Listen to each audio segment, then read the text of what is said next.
Forgot my mic. Hello, everyone. How you all doing? Hope you're all doing well. Welcome to the Mixed Mo Show. Give us a thumbs up in the old chat if you can hear me, just so I know that I'm coming through now, so loud and clear. Hope you're all doing well. Just had my dinner. Literally have just stopped. Quick bath. Hi, honey. How you doing? She's in the old house watching Netflix. Got a bit of a headache because Mrs. P just cooked me an absolutely spanking dinner. Oh, it was good. What was it, honey? What was it again? I can't remember what it was called, but it was banging. So hi all, hope you're doing well. Can you hear me in the chat? Yes, says Dick. Cool, no worries, that's fine. You're good, Lord, my detective is good. Nice to hear. So yeah, what was that dinner, Mrs. P? It was lush. Hi Mick, looking good. Yeah, cheers, buddy boy. I've been super busy. I've been on it like a tramp on chips. Literally, I've been on it. There you go, Mongolian beef we had tonight. Oh, that was banging. That was proper. That was nice. And Mrs. P's in my chat, so behave yourselves. You know, I should time you out. You know what she's like. Hope you're all doing well. As I say, welcome to the old Mixed Mo's live stream on a Saturday night. Hope you're all doing well. Let me just get the old rules and regs up. There you go, rules and regs. Just for anyone that's new in the old chat and you're not familiar with it, then over here on the Mixed Mo Show, we run a very, very clean stream. We don't tolerate any form of bullying, although we do like lots of misbehaviour and taking a mickey out of each other. That's welcome. Okay, I don't mind that. Just don't make it personal. Don't say anything that you wouldn't say to your mum. It's as simple as that. No more than 2 emojis and no capital letters unless it is your channel name. It just keeps the spam levels nice and low, and then YouTube that way don't kick my stream off. So just make sure you're guiding to my guidelines and YouTube guidelines throughout the entire stream, and none of us have any problems at all. So good to go. So I've been sort of busy. Let's get rid of my monetization because they're asking for a review already. Only been going 3.5 seconds. Thank you, YouTube. Request a review. I can get rid of that. Is that done? It's been reviewed. Okay, cool. Right, I can get rid of that now. Done. Back to the stream. Good to go. Right, so yeah, super busy, people. Super busy. I've been working on lots of machines. I've been picking up loads as well. Picking up loads of machines, bits and pieces, but don't tell Mrs. P. She doesn't know. I picked up more machines, and I've got more coming. I've got more coming on Wednesday, but don't say nothing. Super busy. In my shack, you wouldn't believe what a mess it is. Today, I've been on a right mission today, and literally have, which is why I'm late-ish, literally have just converted a lawnmower today. I've done it in about 3.5 hours. Literally just converted. It's now all up and running. Super duper. A spare engine off another blown up deck and whatever, bits and pieces robbed off other spare machines, put it all together, pulled a cord, bomb, and away it went. So super happy with that. So that's cool. One thing I have been working on, I did this yesterday. Share the screen. Some of you might have seen it if you follow me on Instagram. Let me get rid of that banner first. I was just going to be writing away in it. Let me get rid of that banners. Let's get rid of that for now. Hide that. Right, share the screen. So I did this yesterday. It took me about 3.5 hours to do this. I think it came out quite nice. Let's have a little look. Share the screen. So a little Hater 48. I picked this Hater 48 up, probably about 4 months ago, from my contact who gets them out of the scrapyard, and I then buy them off of him, all above board and legal. So this was the Purple Peril Hater 48 that came in. I believe it was a commercial machine because on the back flap it's got number 3 written on the back of it. So I believe it's been commercially used. It's currently on the floor right in front of me because I'll get to that in a minute or later on in the show, but we'll discuss that in a minute. I've had it running with carb spray, but not off its own back. So I thought I'd drag that out the old store and we'll have a go on this one. And this took me about 3.5 hours. So it went on the bench, engine came off, tidy up, what have you.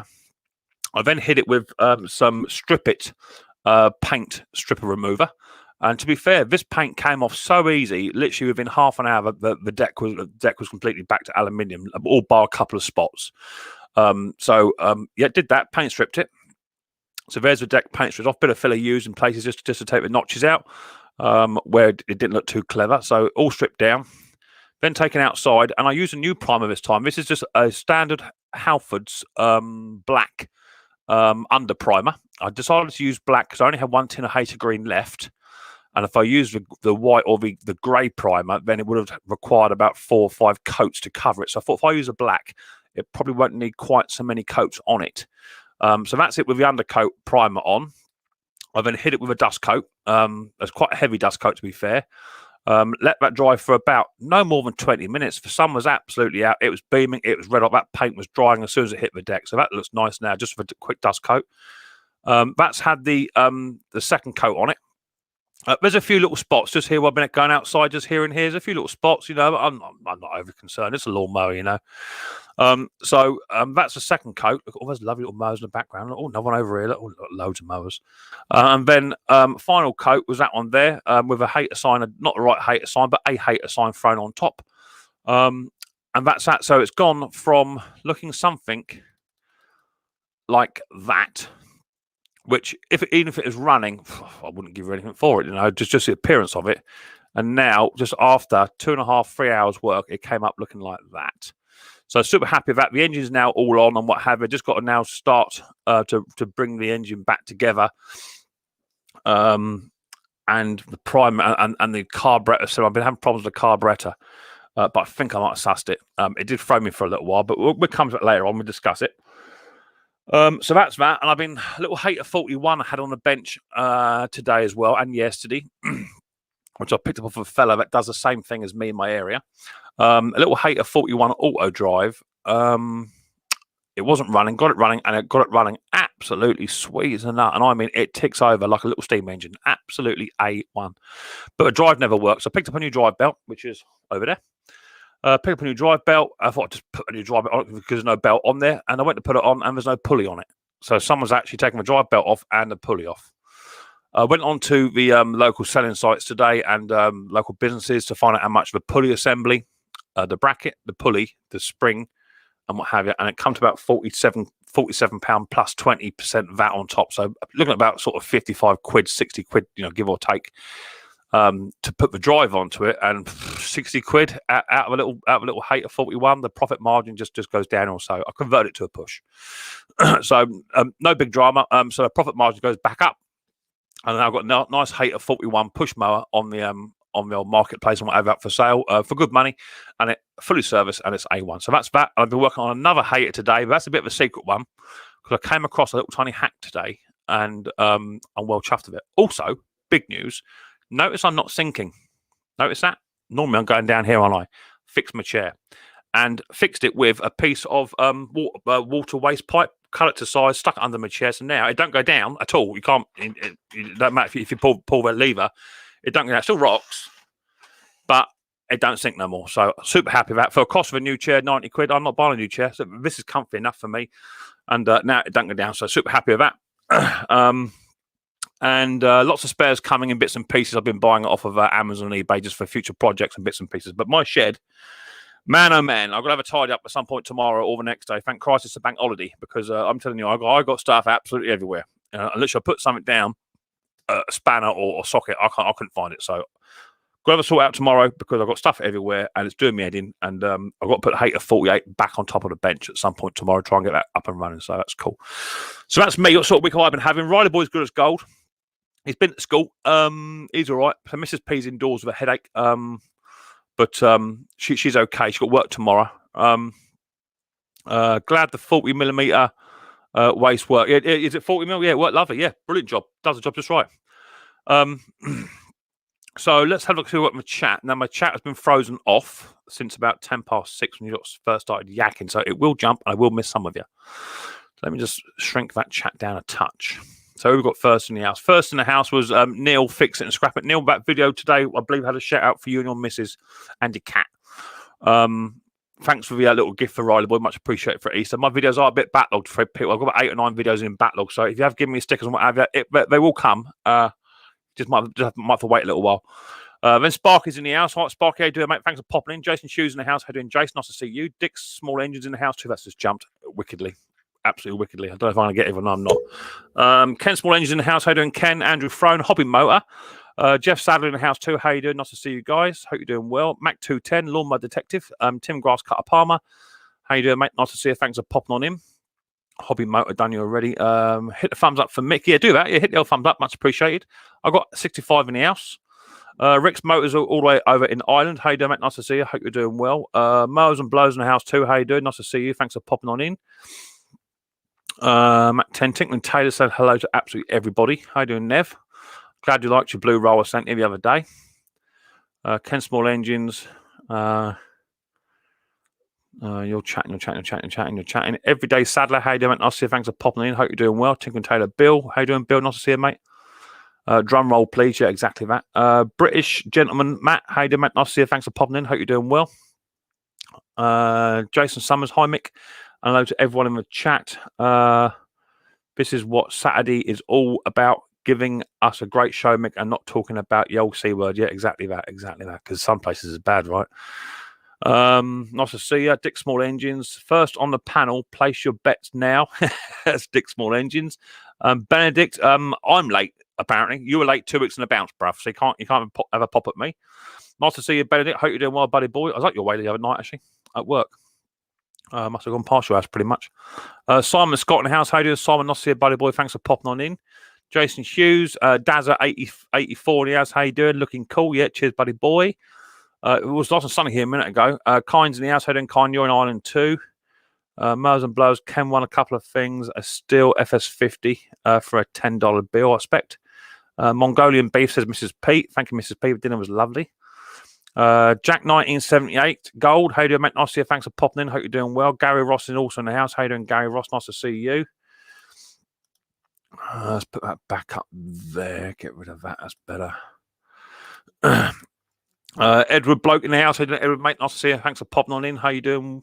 Hope you're doing well. Tinkering Taylor, Bill, Aaron P in the house. How you doing, Aaron P? Hey, how's the chair? Chair's fixed. Done it. Scott's in the house. Nice to see you, Scott. Gary Ross, Theo in the house. How you doing, mate? Yeah, I'm doing good. Thank you, mate. Thanks for asking. Hope you're doing well. That's Theo, Lawnmower Detective. Kind note. What's this one here? How do you get the pulley off of a Suffolk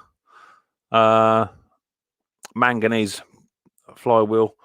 So always you're knocking it off. Got no spark.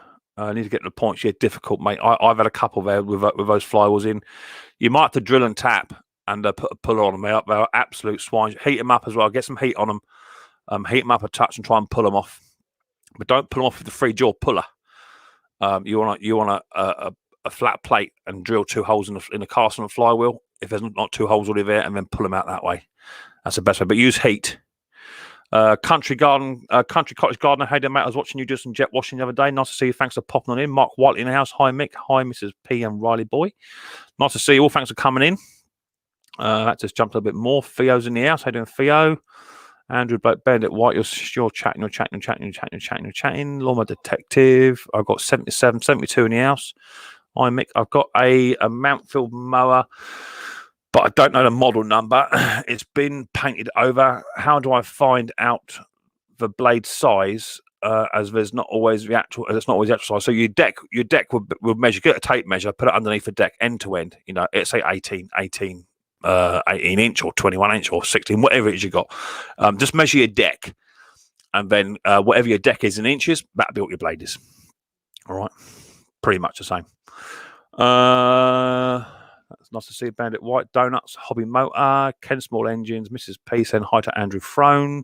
Gary Ross in the house. How you doing, Gary, mate? Nice to see you. Thanks for popping on in. When's your next? When's my next what? My next video? Wednesday. I do videos Wednesdays, Saturdays, and live stream Saturday. Good evening, Mrs. P. Hope you're all well. Nice to see you. Lawnmower Detective being said hello by Mrs. P. Jeff Sadler, saw your yard is packed. My wife would kill me. Mrs. P loves it. Mrs. P loves a lawnmower. I can't stop her. She's always bringing mowers home. She hates it. She absolutely hates it. But you know, it's what I enjoy doing. You know, so it's a hobby. Eventually, you know, they will die down, and I'll start to stack them inside the store. They'll be out the way. But you know, this time of year, you got to hit it. You've got to hit it, bruv. If you don't hit it and have them mowers up and running, you've got to have 15, 20 mowers ready to go. And that way you can corner the market. In fact, someone just in my local area, they just messaged me saying they're going to pack up. They've had enough. He's retiring. So he wants me to go look at his mowers tomorrow, see what he's got. But we shall see. That purple. Yeah. Yeah, the purple peril mower. Yeah. Ridgeware Mowers, my fellow. How you doing? Nice to see you. Hope you're doing well. Thanks for popping on in.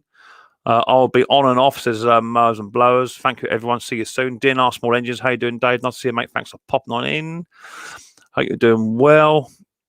Mrs. P's rocking and rolling in the chat. Mrs. P should come down here on the stream, shouldn't she? She should come down here.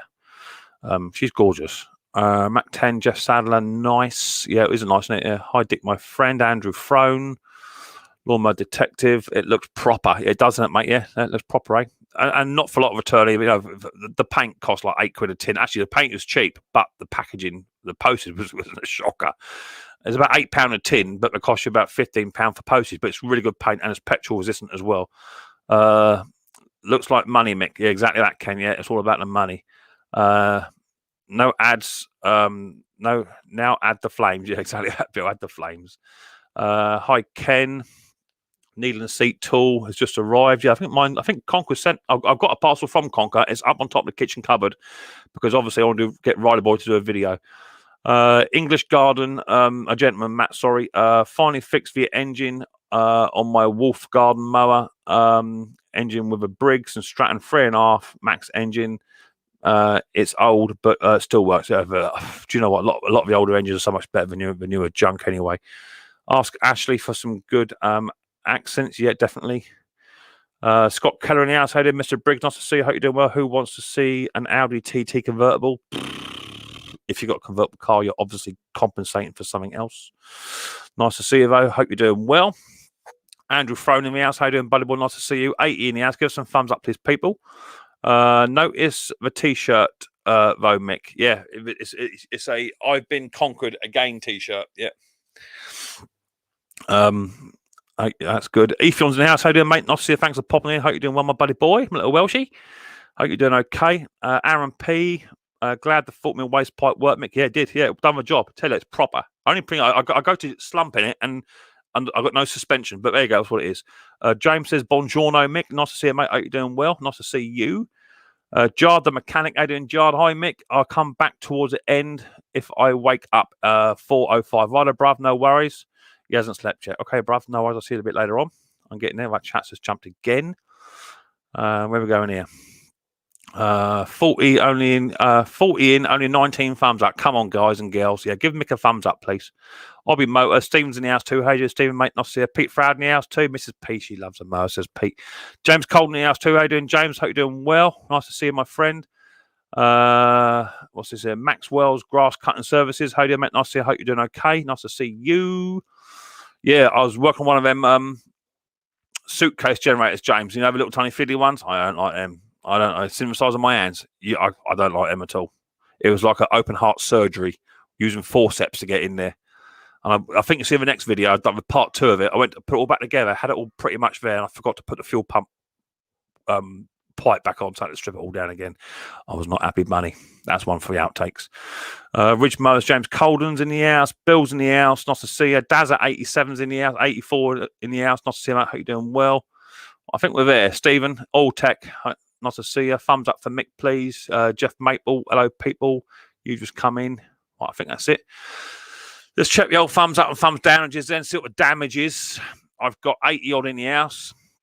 Let's just reset that. I've got 80 in the house and 47 thumbs up, no thumbs down. Give us some thumbs up here. Let's see that change, please. I'd like to get to about 100 thumbs up or 1 thumbs down. Cheers for that. Much appreciated, my lost sea souls. Yeah, give us some thumbs up. It does help towards the growth of my stream. The better my channel does, the better it is for you guys and girls. So don't forget to give us a thumbs up. Much appreciated. Did I see a super chat come up earlier on? I think I did. It came up but then disappeared. There it is there. There it is there. Dick Small Engines. Have a pint and Kinder Egg for young Riley boy, mate. Keep up. Yeah. Well, cheers, Dick. I'll have a Kinder Egg and Riley have a pint. Cheers, Dick. I thought I saw a super chat come up there somewhere. So nice little super chat there from my old mate, Dick Small Engines. I'm hoping at some point this year we might have a bit of a meet up because I will be going up that way at some point for 2 reasons, either for a conference or for the old gardening convention. So cheers for that super chat, Dick. Much appreciated, mate. As always, I do appreciate anything that is given to me either via super chat or via my Amazon wish list. As always, it is fantastic to receive gifts and whatever from you guys and girls. So please feel free to check out my Amazon wish list. That's also in my description. Right, so that's me. Dick donated. Yeah, see that. Quick slurp of the old cold stuff. Oh. Mr. Power, how you doing, mate? Nice to see you. Hope you're doing well. Right, let's have a put a link out, shall we? Dazza, cheers, mate. Copy that. Right, let's put a link out in the old chat. Heads down, bums up. Place your bets for first on the panel. 20-minute Pete. Oh, that's me. That's the wrong one. Sorry, Pete. Go try that one instead then. Who are we going to have in the first? Who are we going to have first in the stream? Any ideas? Let's place a bet. Hobby first, I reckon. Hello, people says the Rustic Musics. How do you see? Thanks for popping on in. Hope you're doing well. I've got 79 in the house. Give some thumbs up. Placing your bets. Says my Amazon wish list. If anyone wants to buy me or ride a boy a little present, you reckon Ken? Hobby Motor first. Yes, we'll soon see, shall we? Let's put a link out in the chat. So paste that in there and hit that button just there. That goes the link. So just remember my guideline rules, with people. They're not just my guideline rules. They are also YouTube's as well. They don't like people spamming the chat because some emojis don't belong to them, belong to Apple and whatever. So no more than 2 emojis. No capital letters unless it is actually a channel name, which we can't help that. I can see without people writing capital letters. And just be nice, you know. There's no to be mean to people, so don't say anything you wouldn't say to your mum. If you make it personal, or you keep using emojis and what have you, then my moderators who are dressed in blue, they will first of all give you a warning. Then they'll delete your comment. If you persist, you'll be timed out. If you persist again, you will then be hidden from the channel, and it is then down to me to remember to bring you back next week before the stream. And I didn't do it this week, so if anyone was timed out last time or hidden, you won't see him again. So there you go. If anyone comes off from the panel, my panel is starting to fill now underneath me. I can see them starting to get comfortable down there. When you come up on the old panel, pretty much the same rules apply. You just got to be nice. If you can't be nice, I'll just get rid of you. It's nothing personal, really. It ain't. I can't have people up here who are going to act the maggot. It's as simple as that. I don't tolerate it, so it's my stream, and there'd be my rules. So if you're going to act the maggot and misbehave yourself, it ain't going to happen. Also, once you're coming up onto the panel, you must be chatting people. I can't have people just sat here with the feet up, you know, doing nothing, because that don't work for me. Hiya, Brandon, mate. Hope you're doing well, buddy boy. Good video on your autism the other day, mate. I did see that. Good video. Yeah, up here chatting and what have you. And you look like Kojak, Mick. Who said that? Look like Kojak. Just need a lollipop. Yeah, cheers, buddy. That's a nice shave in the bath. So yeah, must be fully clothed, no swearing, any of that, and whatever. You'll be down, drop down. If you continue, you just be kicked, and then if you carry on, you'll be banned from the basement. End of. And then one last thing is any noise interference. I have a couple of people up here recently who are chucking out noise on my channel, whether it be static or what have you. So if there's any noise and it's deemed to be you and you can't improve it because you may be using a mobile device or whatever it is, if it continues, I'll just mute your mic. But if you don't improve it, I'll drop out the basement again, out the stream, and let someone else come on up, you know, because I can't be having lots of noise and background feed and all that sort of stuff. It don't work. So let's try and keep it nice and clean. Danny Turner in the house. How you doing, Danny Turner? I saw you just pop in there, mate. Hope you're doing well late to the party. No worries, mate. That's fine. You're all good here, mate. You're all good here. So that's good. Deep Power, my first time on the live stream. Can we ask everyone to do?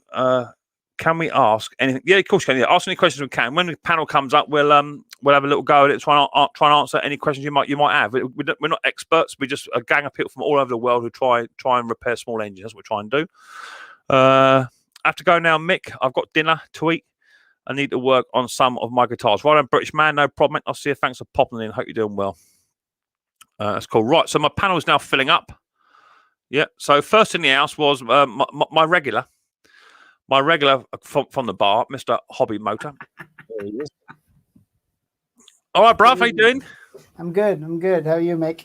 Yeah, I'm doing all right, bruv. I'm doing all right. Let's just turn you up a touch. How are you doing? You okay? Yeah, I am. Yeah. A little tired today. Full day. You're in tired? The shop. Yeah, just like you. Full day in the shop. So. Yeah, it's been manic in my shop. I don't know about you, but literally, do you want to see my shop? I'll show you. Bruce will be proud. Yep, that's about them. Does it look familiar? Yep. Stuff absolutely blinking everywhere. Spares all out. Oh my lord, I've had a right day of it. Yeah, but I've enjoyed myself. Even though I've made a mess. At some point, I've got to tidy it all up. Oh. So that's good. So what are you up to in hobby? Anything good? Oh, yeah, no, it's just the regular busy season, like I think everybody else. Did an old tiller today, 1979 bricks, 5-horse. Nice. Yeah. My mate, Dick Small Engine, he put me onto a tiller. Hopefully I'll get that. It's an old Worsley tiller. But it's had a brand new a brand new Briggs engine fitted 5 years ago. Brand new engine. So all right. it's only 20 quid. I might go and have that. That's a bit of me. That is little old whirly gig. If the tine axles are not worn, it's a really nice tiller. Yeah. Well, they're going to be worn to a degree, aren't they? Because it's knocking on. It's not a young bird. So we'll see. We'll see how we get on. Next in the house, laid back as always, nearly asleep. Ken Small Engines. Laid back. I thought laid back was Henry. No. You're laid back. Henry's down near vertical. How you doing, Kenny boy? Nice to see you. Hope you're doing well. Customer from hell today. Yeah, I hear you. Go on. What happened there then? Well, he has a mower. Just bought it last fall. Used it. Put Sta-Bil or whatever the heck he used in it. Okay, left it over the winter. And you know, as I do, I don't trust that stuff over the winter. Okay, so now it won't start. When it does start, hunting like crazy, smoking. So it turns out he's got overfilled oil, so that's causing the smoking.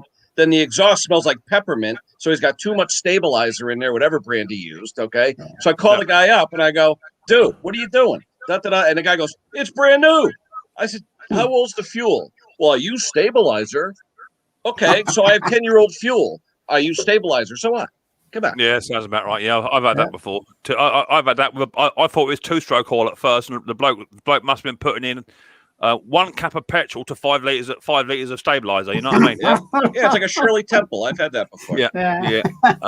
Next in the house, we've got Mr. Briggs. There he is. Oh, the TT Roadster man. That's right, TT Roadster. What are you up to? I'm not compensating for nothing, sir. Oh, you are. Look at you. No, I'm not. Look at you. He looks good in a chick car. Now he's got a little hairdresser's parlor. Little hairdresser car.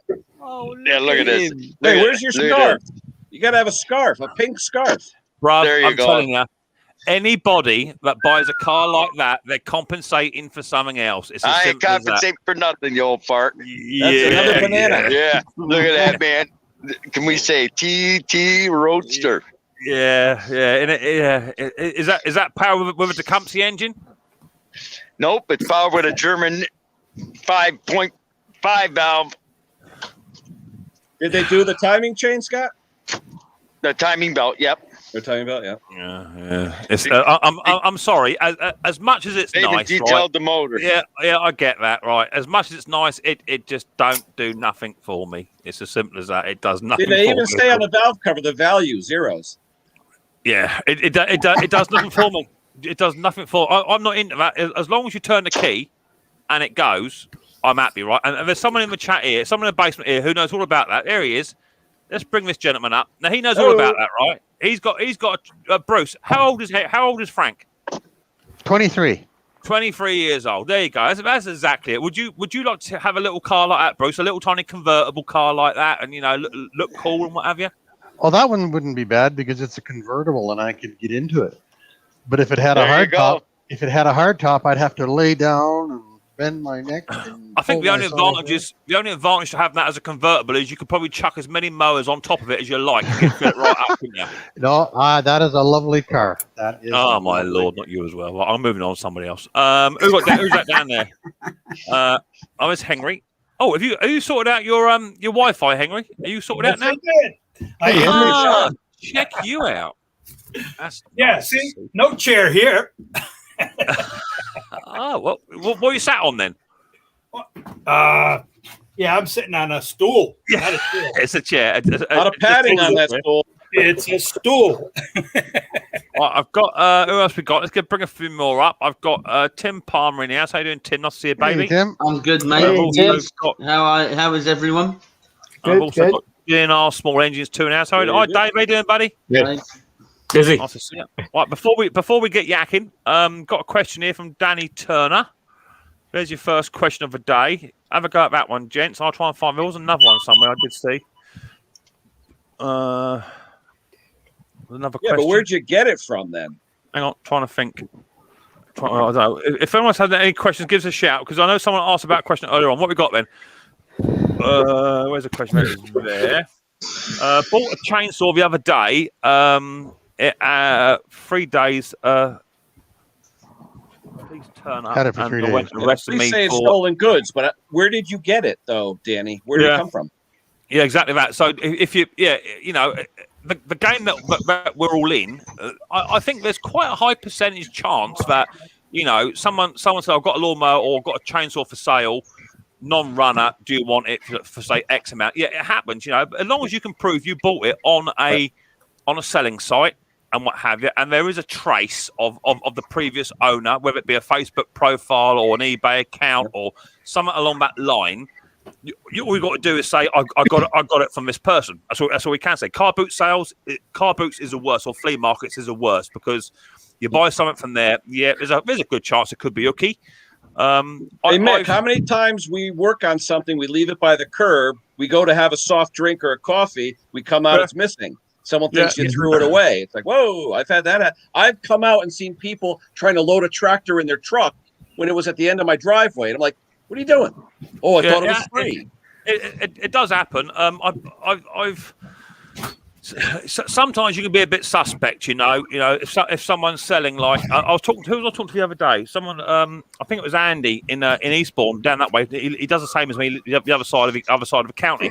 He picked up a job lot of strimmers and what have you, but they all had the company name or the postcode. Contractors do that a lot. Yeah, they do that a lot. Yeah. The problem is with that is that obviously people see that and they think that it's hooky anyway because it's got a name tag on it. But as long as you've got a trace, you should be fine. I've never had a problem. You know. It's what it is. If in doubt, get the lawnmower detective on it. He'll have a look at it. Leave it with me. There you go. Lawnmower detective. He'll sort it out. Leave me out of this one. You know, it's what it is. The machines I get are machines that somebody had that weren't running, and if they were stolen, I don't know. They're covered with leaves under a foot of grass. I've never had an issue with it ever. No, me neither. By the way, I have to go again. It's crazy town around here. Bruce. My dad's ill and my nephew needs help and the whole thing. It's a complete show. So thank you, Klaus. I got that package. How long did that? When did you send that? About 5 weeks ago. Well, thank you. I won't say what it is until later. We'll leave that open. Thank you, everybody. Thanks, Ken. For me doing the same thing. I did the same thing to Ken yesterday, and we have relatives that are moving and they need things. Bruce, you don't have to explain, Bruce. Hope your man gets better soon, buddy boy. Look after yourself. Yeah, it doesn't look good. All right, well, we'll keep you posted. We'll be thinking of you, mate. We'll be thinking of you. He's 88 and he's got heart failure. It happens. All right, Bruce. Okay. I'll keep thanks, everybody. Goodbye. Hey, everybody, DNR, Grass Cutter, Ken, Henry, thank you. Bye. Thank you. Off goes Bruce. So all the best to Bruce and your old man. I hope things do pan out for you, mate. We'll all be thinking of you. Jeff says, hi Ken. I passed my test in an ERF in the 70s. They're not nice old lorries there, them old ERFs. And hey, Mick, zoom in on this real quick. Jason Pate just texted me, right? Look at that. Okay. Yeah. That thing is literally about 35 minutes from me. I'm on here. But go get it. Go get it. Nah, I don't need another one. I wish I did, but you know what? I'd rather stay on here with my friends. I think you ought to go flip it. James Condon is closer, so if James Condon wants it, he's close. James, go and get it for Ken. And he knows the guy who has it because we bought stuff from this guy before. Mark in Riverside. We know the guy. You guys be good. I'm gonna go cruising. Oh my lord! You are the biggest part there is going. Yes. Look at the state of it. I know what it is. This is a midlife crisis car, isn't it? That's what it is. Oh, it ain't no He's even got a hoodie to match. He's got a hoodie that matches the car. Oh, who's that?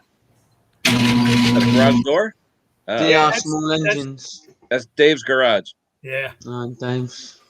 So I was watching you the other day, Dave. I saw you was yanking on a two-stroke bit of machine like your life depended on it. I see that. Yeah. That's a shame. Would it have 50 psi? Yeah. It had like 25 psi. Oh, that's not good. Yeah, it's not good at all. No spark, nothing. Yeah, it's sitting not over here. Yeah, it's a no go. But that's the sort of thing you want to see when Henry does his videos, where he's chucking streamers about, but all of a sudden he gets to the echo and he places it down nice and gently. You gotta see my outside. And the thing is, Henry, you give it the big throw action. We went, actually, I just got to put that down there like that. Yeah. So we up. So Henry, you're all good to go. Then you're in your shop now, which is nice to see. Yep, got the beam going. Didn't have to dig the trench. I got everything going with the computer. I ended up getting another, what do you call it, small computer for just the internet. Like Ken got the HP Chrome. It cool. Worked pretty good. Yeah. Send me the link, Henry. I'm gonna do that beam too. I like that. So have you got your pop out chat working?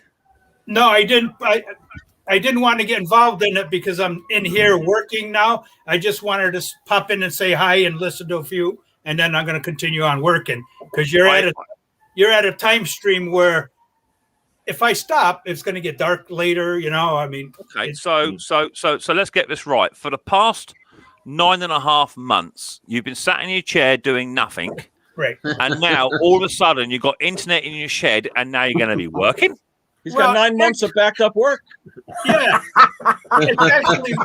it's actually warm now. Before it was winter. All right. I can't believe. Remember, Mick. Nap time is about 5-6 p.m. for Henry, so we gotta, nap time's every day. Wilson, you know. Hey Klaus, how'd you like the video? Huh? I did. I liked it. That little piece there. Yeah. That you had a little trouble when you put that top cover down. Yeah. That reminded me. Yeah. That it's not there. Did you ever find it at all? Any traces of it? Or? Gone. I ordered one, but it's gone. It's not in there. It's solid steel. It's solid steel. Yeah. Pushed it right out. Yes. Andrew Throne's looking at getting a better compression tester. Andrew, my compression tester I've got, a cheapo, has now failed. Every time I put it on a piece of kit, and I know the kit to be good, it leaks by. So I'm going to purchase one from Stens. They seem to be very, very good for about £70. And it's a short hose. It's a nice one too. Yeah, I mean, it's a lot of money for compression tester, but when we're working on bits of kit, we're either going to be compression testing, we're either going to be checking mufflers off for testing for wear on the ports and what have you. Do you know what? A one-off payment of 70 quid for a nice top quality Stens compression tester, I think it's worth every single penny. Yeah. Oh, definitely. Yep. Hello, mate. Hope you're doing well. If you're going to be in the business, you got to get the good tools, you know? Yeah. You could start off with the cheaper ones, but you got to get the good ones. Ben Johnson says, what's the link? The link I'm chucking out in the chat is for you to join the panel, if you so wish to join the panel, to come on up. But obviously you need to be up here talking about small engines and bits and pieces. So anyway, I've got an issue, right? It is my issue. And I've got enough experience on here to last me a lifetime. Yeah, right. so here you go. Right. So anyone know what this is?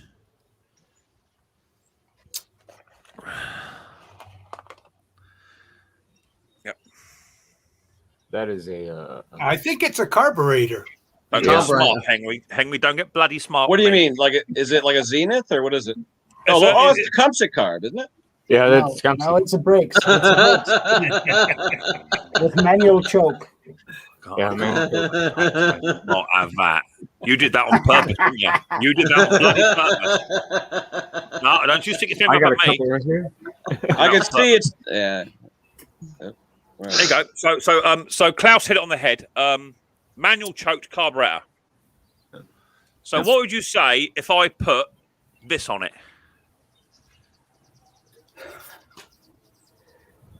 Good luck. Yeah. Good luck. Good work. So I've got down here a Quantum with one of these on, but the original. But it had one of these on. So anyway, you know, the sun's beaming down. You know, I'm getting a bit hot and what have you. I can't get this bloody lawnmower to bloody start. Just take the butterfly off, Mick. That's all. Hang on, sweetheart. I'm double gasketing. I'm putting silicon on. I'm triple gasketing. I thought, why won't this sodding carburetor prime, right? So here's me. Went out the other day, bought myself a brand spanking new plate because it might be warped, right? Fitted that. No.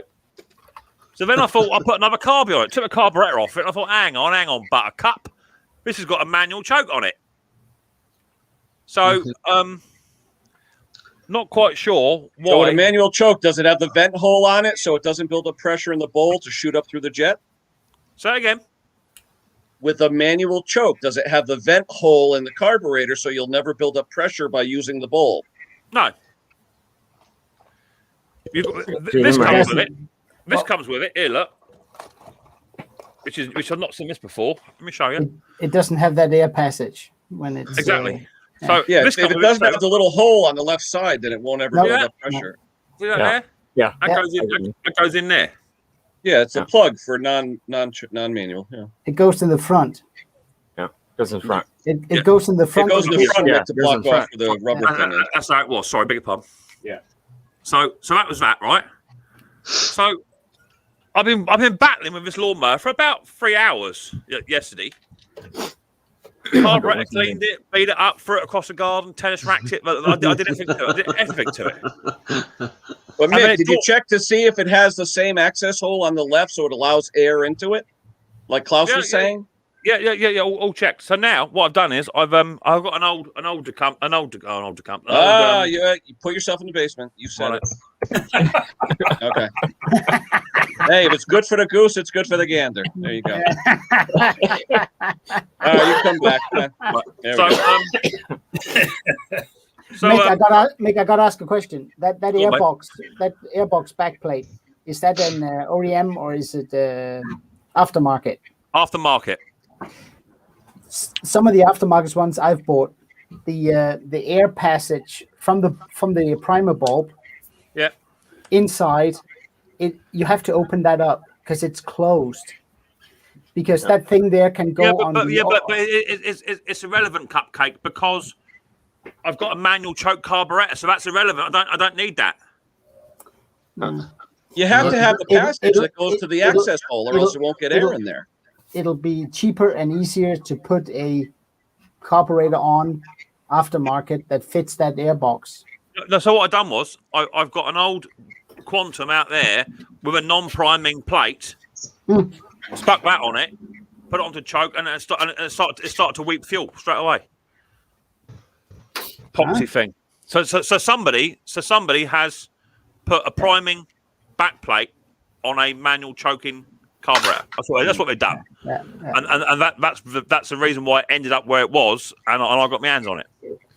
Normally, the backplate for that carburetor you had, it's metal. It's not plastic. It's metal. Normally. Yeah. Okay. I got me sitting right here too. Drop him in the basement for that, Mick. That's the most complicated setup. That looks like the ones you see on 5 horsepowers. Yeah. It is a 5 horse. It is a 5 horsepower. So, so that's what it was. Well, I hope it is. I haven't, as of yet, got it running. I've had it starting on carburetor spray, and it runs lovely, but it wouldn't start off its own back. So I had the engine off yesterday, sprayed the deck up, all that, or paint the deck and what have you. And so now I'll put it all back on my bench tomorrow, and we'll have a go tomorrow. So hopefully that will cure it with the proper carburetor back on it again, a manual choking carburetor, and the right backing plate for it. It should now to do that. Do you have the little tiny spring for the return on the choke? You have it. Yep. Good. Yeah. That's normally the first one I lose. To be fair. Yep. Because when you have to stretch it to take it off the carburetor throttle, you let go of it and it shoots across the workshop. Yeah, that's the first one I got. Yeah, and it's gone. Yeah. Hopefully that cure it because the old Purple Peril looks nice now. I'm happy with that. So hopefully that has cured it. What did someone say there? Why on earth would somebody do that? I've got no idea. You know, it happens. You know, it just happens. And for about 3 or 4 hours, I was. You know what it's like with those quantums. You know, prime, nothing. Prime double gasket, triple gasket. You know, put a washer around the nuts. I tried everything. All everything in my arsenal I tried. Yeah. And then it dawned on me, I've actually got a manual choking carburetor. All of a sudden, the penny just dropped. And so there you go. That's that. So even us experts get it bloody wrong. I tried to test a coil today without putting on the flywheel. You did what? I tried to test a coil today, and I forgot to put on the flywheel, and I was just spinning the motor. I said, there's no spark here. No, man. You need to laugh a drink. That's a good one. And the camera was rolling, and I kind of went, okay. I hope that's an upcoming video, Klaus. It is. I put my bloopers on there. No problem. Di says, Mr. Power says, it is the 6 people we can see the 6 people you can see up here. That's us. Yeah. Did he just say he put the washer round his nuts? Yes, Jeff. I'm always putting washers around my nuts. Big washers. Henry, at some point in our lives, Henry, we sometimes have to put more than one washer on, don't we, mate?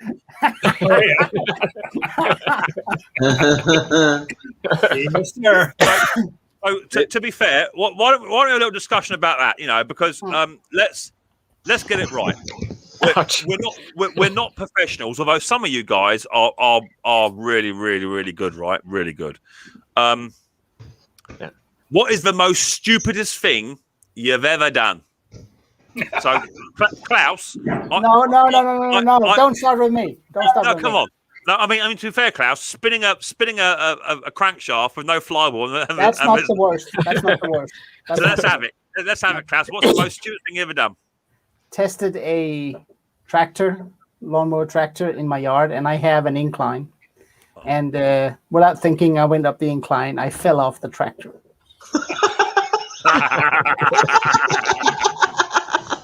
All right. End of roast. Come on, big boy. About 2 weeks ago, I used my Milwaukee half-inch impact to try and turn over an engine on a tractor and snap the flywheel bolt off.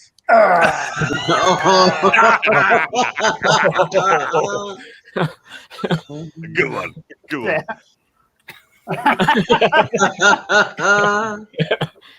I don't know. You're perfect, Henry. Okay, next. I don't remember what I did wrong. There you go. That's a good one. Did plenty wrong, I'm sure. Not put a fuel cap back on properly when I've been filling up. Not put the fuel cap back on, and the petrol's gone everywhere. That's a classic. Yeah.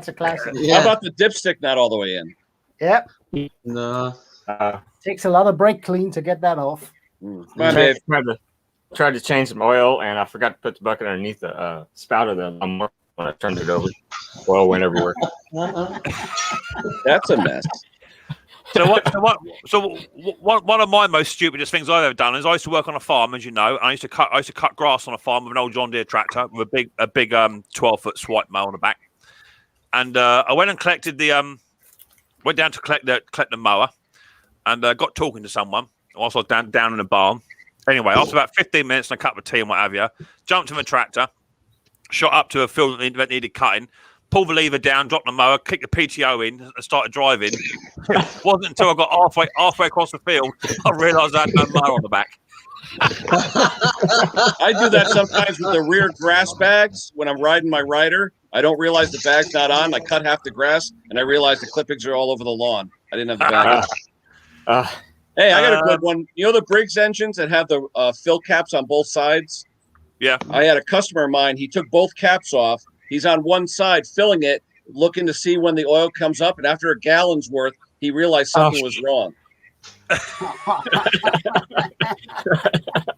Mick, I have a blown engine on a Hayter Harrier 48. Can I put a replacement? Can I replace the engine with a Briggs and Stratton engine if it's if it's a flathead with the Briggs? Yeah, of course you can. So the only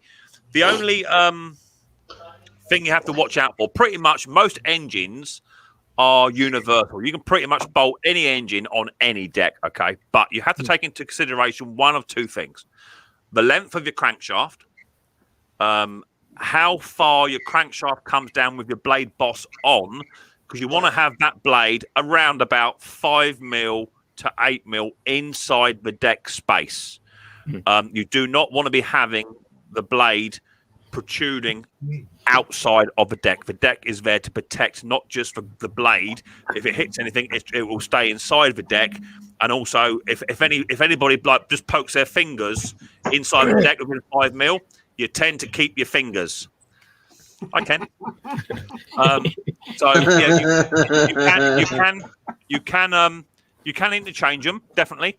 The only other problem you might have if it's slightly bigger is if you put an engine on there. If the engine originally's got a heavyweight flywheel, and the engine you're putting on has got a lightweight flywheel, you may then struggle a little tiny bit. But if you're putting on an overhead valve versus a flathead Quantum Briggs, as long as the crankshaft is the same length and the boss fits on, all bolted down, and the blade's inside, you're good to go. Simple as that. Yeah, I do it all the time. In fact, do you know what? I wasn't going to tell anyone, right? But I'm going to show you, right? Let me get this email up to you, this photograph, 2 seconds. I wasn't going to tell anyone because I just found this out today. Talk amongst yourselves. Where was it? Emails. Emails. Let's go into here. We compose an email on it. How many times have you guys took the oil out? You know there was no oil in it. You put a tag on it that's remind you that there's no oil in it. You still tried to pull start, and halfway during the pull, you go, "Oh crap!" Yeah, done it. No, Been there. not done it. Yeah. Done that just yesterday. Let's fire that up. That's why I use synthetic. It can go a revolution or two, and then you go, "Crap!" and shut it off, and it'll be okay. Yeah. Just trying to wait for this email to come through. Where's me refresh button? Is there? Okay, right. That hat, Bill. I use this hat because it's got apparently the I'm thing live on the on back to shadow my neck, so I don't get sunburn. They dropped there. Klaus. Just waiting for that email to go through. Oh, Klaus dropped off the planet. So yeah, so in answer to your question with regards to can I just bung an engine on it? Yes, you can, definitely can. Just make sure it's where it needs to be. In fact, I picked up a lawnmower, a Hayter 41, just last week off of a fella, and he actually had a Mountfield Boss. So I had one here somewhere. Not there now. He actually had a Mountfield Boss on his, and the blade must have been 3/4 of an inch outside of the deck. Ew. Oh, bloody hell. And he tried saying, not only does it cut lower now, well, of course it does, but it gives better airflow. Yeah. which allows the grass to be sucked up better. And I said, well, surely lack of airflow and more vacuum with the lifter, with the blade lifter, is what gives you your lift. Anyway, he was adamant it was the right thing to do, so I just took that off and put another one on. So there's my mate Steve-O. Up becomes Steve-O. Let me bring that up. How you doing, Steve? I am doing fantastic, boys. How's everybody doing? Doing good. Steve-O. Hey. So let me just fire this up. I'm getting there. How you doing, Steve? How you doing? Well, buddy? Yeah, you know what? I'm doing actually really good today. I got a really good sleep last night. I was just unconscious last night. Yeah. Do you know what? Steve?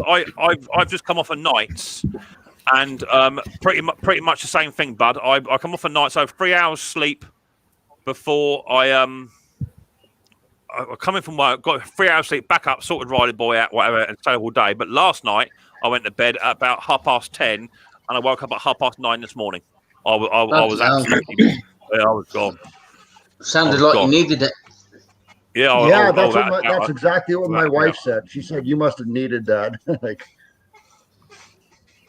all right, I just want to load this picture. Is it coming? There it goes. Yeah, it is right. Hey, so tell me what you think of this. So when we say about, can I convert an engine, right? Let me know your thoughts about this. Share the screen. So today I picked this up. Nice. Oh, that's a pile of junk. I was like, good for you. Oh, electricity. Oh, an electric one. Wow. Oh. Well, hang on. Before we start cursing me, we all know that we're all going to electric battery power, right? Yeah. Isn't that the future? After I'm dead and buried. Right, that's the future. Unless you live in Mixed Motors shop where you can actually convert electric back to petrol. No, does it work? Yes. Yeah. Wow. Jack, right? Hey, that's nice. That's awesome, Mick. That is brilliant. Hey, Mick, did you have to drill holes? Did you have to drill more holes in the deck to make that work? No, Steve. So literally, tip it up. Three 12mm bolts takes the motor off. Right. Yeah. It's exactly the same. It's exactly the same deck as a petrol one. All I had to do in this one here, obviously you got your dead man or your power button. All I had to do literally was get an old Mountfield one. Oh, hang on, bring it back. Get an old Mountfield cable. Oh. Yeah. Yeah. Thanks. Oh. Yeah. And just hook that up. No. Good man. No way. That's brilliant, man. Good one. Brilliant. And that good. Only problem is on the tag here it says hater Electrolux. That's the only problem. Yeah. What do you think of that then? That's pretty good cool. stuff. That is awesome. Yeah. Did you do a video on that yet? No, because number one, I wasn't quite sure. The reason is right. The reason behind my madness is that this little tiny grass bag here, that was going to go onto that cookie, right? Because these second hand are about £70 brand new, 70 quid. Yeah. Yeah. Right? This machine was being sold for £30. So I thought, buy the machine. I wonder if that will go onto there. Right. But then I started looking. I thought, well, hang about. There's absolutely no reason why it won't just take a Briggs and Stratton classic engine. So I just bolted one on and it worked. You got to do a video on that, bud. That's good. I'm gonna get another one in. Yeah, the EPA will send a hitman for you. Mick, take it all apart again. Take it all apart like it was and do a video on it. That'd be. I think you get a lot of views on it. Yeah, definitely. Awesome. I mean, do you know what? It's just finding a way just to get around stuff, and that's what I do. I got into a little hole because I've never had a grass bag for this machine. I'm not buying a brand new grass bag for a 20-year-old machine. It's not happening. No. I picked that up, and away it went. It worked brilliant, absolutely brilliant. So super happy with that. I fired it up today, expecting it just to blow up or do something. No, it wasn't going to work, but no, it works really well. So all you need is a different blade adapter, blade boss, because the electric one is no good because the shaft is only about 15mm. So all you need is a blade boss, and that's it. The rest of it is as is. Isn't that good? Yeah. And that come off an old Mountfield that's been sat in my store for about 8 months. Pulled the engine, it started straight up. Yeah, that'd do. Stick that engine straight on there, done. Yeah, well happy. So that's good. So how are you been, Steve? Have you been okay, buddy? Yeah, I'm doing really good. I finally got that. I was talking to Ken yesterday about this too on his live feed, and I finally got that talk show. That talk show live interview I was supposed to do for the last 2 months. Finally got that over with on Wednesday, so that was pretty stressful for me. I'm happy that's over with now. What was it you're doing? Sorry. I went on a live talk show called Market Scale. Okay. And Yeah, it's over with now. I did it on Wednesday, so it's done and over with now. You can actually go watch my live, a recording of the live that I did. Okay. On marketscale.com. So what happened?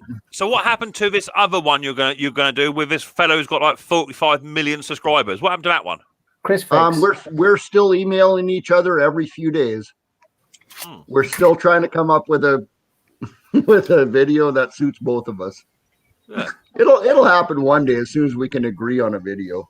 Yeah, sure. Yeah, sure. Yeah. Hello, garden equipment reviewer. How you doing, mate? Nice to see you. Thanks for popping on in. The best electric mower I've ever made. It is without a doubt. And the decibels aren't quite right on it either now. I bet it's there. We got there. What's that? Yeah, that's the one, Kenny. Oh, check you out. Check you out. So, just so you know, you guys, I had to, when they did the live, they wanted me to put my community tab out to get as many people live in there as possible. And so I tested that link, and you have to fill out a registration form. So I emailed back the representative from that I was dealing with, and I said, "There's no way I'm doing that. Everybody has to fill in a registration form with their email address and everything." And I said, "I'm not doing it. That's just going to piss my subscribers right off, my viewers. I'm not doing it." And so she said, "Okay, well, I'll contact our team and I'll see if we can get rid of that." And she came back and said, "There's nothing we can do about it, but you can do that if you want to see the actual live footage unedited." What they're doing now is since Wednesday, they are editing it into a video now, taking the footage, editing it, and then once that's edited, they're going to send me all the files, the audio files, the video files, and the graphics they're using and stuff. Yeah. And just like you said, you got to register right there. They want all your information. Yeah, and I don't like that. If you guys want to see it and fill out that registration form, I don't blame you if you don't want to do it. Yeah. Just type in But what I'm saying is that you don't need to, because you don't need to go watch that, because I'll have it on my channel as soon as they send me that stuff, and then you won't have that registration form. You can so how long is it going to be then before we start seeing you sort of with The Rock doing movies in Hollywood? Then, Steve, is that I'd be the guy in that movie that gets killed right in the beginning of the movie. I'm not being funny, Steve, but you are as buff as they come, bruv. You must have been working out. I reckon. Yeah, okay. There are some 6 swans you got there. 6 swans. I reckon you and The Rock, teaming up, be pretty good. Hey, that is the television capital of the world where he is, though. That's where they make all the movies and TV. Yeah, exactly. You'll be in Star Trek in no time. Yep. Yeah, they call Vancouver. They call that the Canadian Hollywood. Hold on. Yeah. Yeah. Well, that's good though, Steve. It's still good that you've got a bit of networking going on, and doing what you need to do. That's all good. Mm-hmm. One more. Yeah. Ken, you're talking to your mom? Nah. He's talking to his girlfriend. Probably top conker. That's what I said. That's what I just said, didn't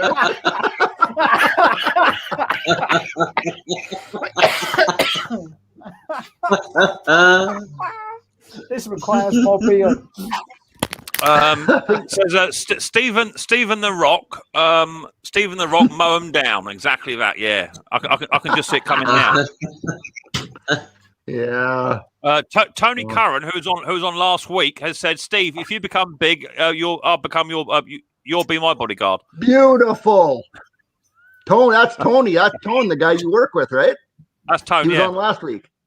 Yeah, he's on last week. My old mate Tony. Yeah. Oh, I remember Tony. I'll remember him till the day I die. Yeah, he's got one of them faces, isn't he?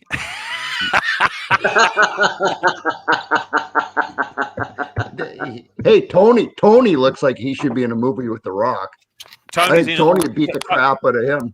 Tony does all sorts of movies, but it's not the sort of thing you can watch unless you fill in a subscription card.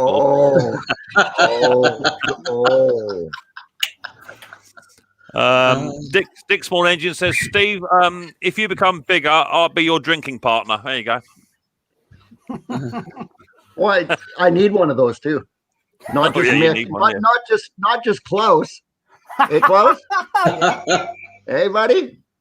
That's what I thought. Yeah. The other week, Klaus came up here.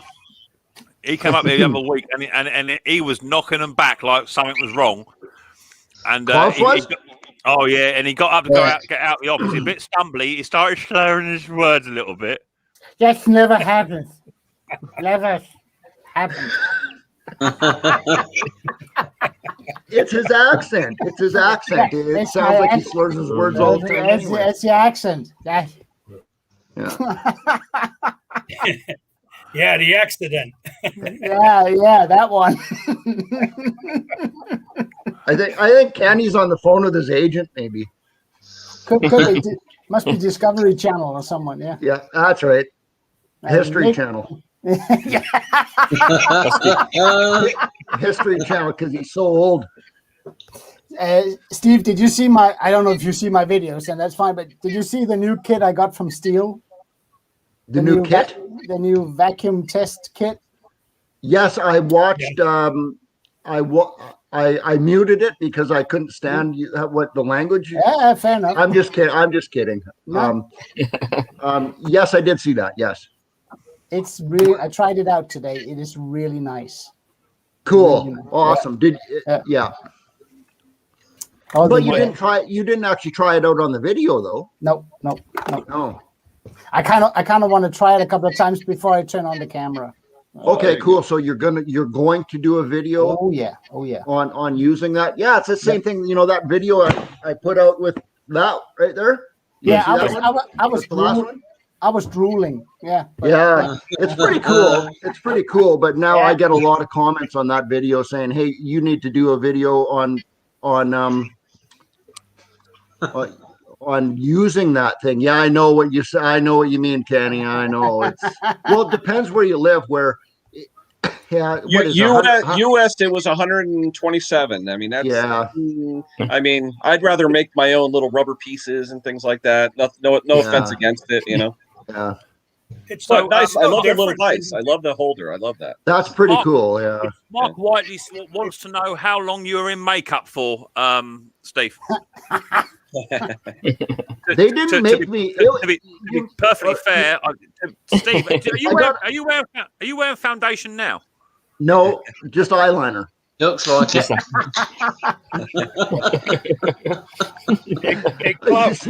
I used to have girls in high school used to come up to me all the time and say, "Are you wearing eyeliner?" And I'm like, "No, I'm not wearing eyeliner. It's just that my eyes are all squinty and it's whatever." So, hey Kenny, Ken's done on his phone call now. Yeah, my daughter, the one who had the car accident, whatever, she just bought another car, so she was trying to tell me everything about it. I wanted to give Kenny an update on. You remember my brother when my brother was on your feed there or on my feed, and with his what was it, a Sea-Doo little boat machine? Yeah. No, what? No, it was a boat. It was. I thought it was a snow machine. Yeah, it was a Sea-Doo, not a Sea-Doo, not a Ski-Doo. It was a Sea-Doo. Yep. Right, I've got a couple of people in the basement here. I've got Jacob. Can you just put both hands in the air for me, please, Jacob? Good lad. Up you come, Jacob. Oh, Jacob. Hey. Hi, Jacob. Hey, Jacob. You okay? Good. Hey, so what happened, Stevie? Running it, or what's the deal? Okay, so you know what the problem ended up being? What's This is pretty funny to me. When he bought that boat, everything was hooked up, and the guy sold it because he couldn't make it work properly, and that's why my brother Corey was asking you. What do I do with these springs? He got a little carb kit and stuff, couldn't figure it out because it wasn't coming up to RPM. It ended up being where he watched a YouTube video on something on that exact engine, and he all of a sudden it clicked in his head. He was like, "Hey, these fuel lines are not routed like on my boat. Like, what's going on here?" So he has two carburetors. On each carburetor, there's a fuel inlet and then vents that come out. Yep. There's a fuel line that comes from the fuel tank, and it tees. And one of the carburetors, the guy who he bought it off had put one of those on the vent part and not in the inlet. So his boat was literally running on one One carburetor. carburetor. One of the carburetors wasn't even getting fuel in it because it was plugged Ah. onto the vent, not on the inlet. Wow. And he saw that video and he clicked and he went, "Oh, that's on the wrong freaking part of the carburetor." So he put it on properly. Boat runs absolutely like brand new now. That's one of those fixes, though, Steve, that I'll put in my notebook under stupid fixes or whatever, because you never know. Yeah. Who would have thought? Have you ever tried, Steve, testing for spark without a flywheel on? Yeah, have you? Testing for spark without the flywheel. Yeah, How the hell do you do that? Ask Klaus all about it. Steve, we were talking about the stupidest things we've ever done in small engines. Yeah. And the other day I was testing for spark, and I was rotating the engine until it dawned on me, you might have to put on the flywheel for this to work. How were you testing for spark though? It must have just been one of them days where Klaus just had one too many sort of pale ales and was just getting comfortable and just thought that's a good idea. I'll give it. Klaus, where did you have the drill, Klaus? Where was the drill attached to? It was it had the ratchet, like Steve's old engine. It was the same kind. Yeah. It had so you can spin on the ratchet and then put it on there. Yeah. Oh, I see. Oh, and I was all in there. I was trying a new coil, had the old coil dangling on the side, and I was spinning it, and all of a sudden the camera was rolling. So if we're talking about, sorry, I was just gonna say if we're talking about the stupidest things we've done in small engines, please beat mine, please. Technically, this is my car, but the stupidest thing I did recently is buy cheap parts. This is the difference, and this is about the bolt, not the stabilizer bar. It goes down to the bolt level. These were $14 parts versus the $30 part that I'm putting on because I made the mistake. And this picture, notice at the base of the bolt, there's that little what do you call that? A cove where it kind of curves. Yeah. In the new part. That doesn't look normal. The old one doesn't have that, and it should. Now there's another picture about the bolts. Let's see if I can. Now, what'd you end up buying? A genuine Moog part or something quality? The Moog is the Moog is the good one, and let's see, I can't. You got tracker ends. That's why when you go to Rock Auto, it's got the $4 up to $50. You got your there's choice. the spot. Okay, let me see if I got the one with the bolt, because the cheap part, the nut also shows it too. Let's see, where's that one? Oh, he's a talented YouTuber. He knows how to zoom and share screens. Wow. So the cheap nut has, it's like it has those teeth to dig in, but the bar is too hard for it to dig into. Yeah. So that basically it comes down to the fact that my car was going clunk, clunk, clunk, clunk. And I wound up paying for it. So, you get what you pay for. Yep. Yeah. I just thought you guys would appreciate that as much as I appreciate. And I'm not going to say who or what, but a video has helped me tune a very dear piece of equipment that has been running great for the last 2 years. So keep up the great content, guys. One locking nut or some lock seal done that. A little bit of lock seal. It's kind of a high horsepower version of the car. It's the GTP, and so it really pulls up, and so it's a track rod end. I'll make a nut, an interference nut in a pinch with a punch. Make it into an interference nut. That way, it won't come off. It's a track rod end you've got there, isn't it? We call it track rod end. You'll still have the knocking with that thing on the new. Yeah, if you have a gap. Yeah. So that's basically what it comes down to, is that I made this mistake of buying I've bought cheap parts before and it works out, but I think the cheap parts are for the cheaper version of the car. And I actually got this like really high horsepower version because it had a transmission problem, but it was just a rusty line, and so I fixed it with some new line, and vroom, right? Yeah. But I was watching. I couldn't attend the this meeting last Saturday because family business, and I was watching it offline. And Ken, you were talking about the aftermarket membranes and gaskets for little two-stroke engines, carburetors. I have a confession. Hey, we've all bought them. We've all bought them. Here we go. Here we go. I hardly ever use other than aftermarket gaskets, and I have no problems. Do you know what, Klaus? It's what it is. You know, you run the risk and you roll the dice, right? It's as simple as that. There's a question there. Says, what else can I do to stop the surging on a Briggs & Stratton 450E other than cleaning the carburetor? I've done that, but it's still running and surging. The 450E is got to be, in my opinion, one of the worst engines Briggs & Stratts have ever made. The recoil assembly are plastic crap. The carburetors are shocking. I know that Steve's done videos on the carburetors. You can now buy just the jet inserts for them now as well, which is a good thing. They have changed the design on that. But for me, what I found the best thing for that is just to buy a brand spanking new OEM carburetor for them. Drill the main jet. I've done that, Klaus. I've done that 100 times, and every time I go up in sessions, and then just when I think I get it right, just go up one more size, and it runs on choke. The first thing I'd do would be make sure the governor's adjusted properly. I don't think it's got with the 450E. I don't think it's got anything to do with that. It is just literally the carburetor setup. They're just not designed for the fuel that we use, and it's only ever going to get worse. I've had 2 or 3 come in over this season that are hunting and surging. I've tried to clean them out. They run okay, but just with a brand spanking new carburetor having stock, takes 2 seconds, put one on, and it sorts the problem out. It's done. Just move on with your day. Job done. You know, it's all very well and good, sort of, you know, trying to jet out and what have you, and all that, you know. But that's time and effort, and by the time you just swap a carb in and out, it's done. Does that carburetor have an idle circuit? Say again. Does that carburetor have an idle jet or an idle circuit? The 450E. Some do, some don't. Okay.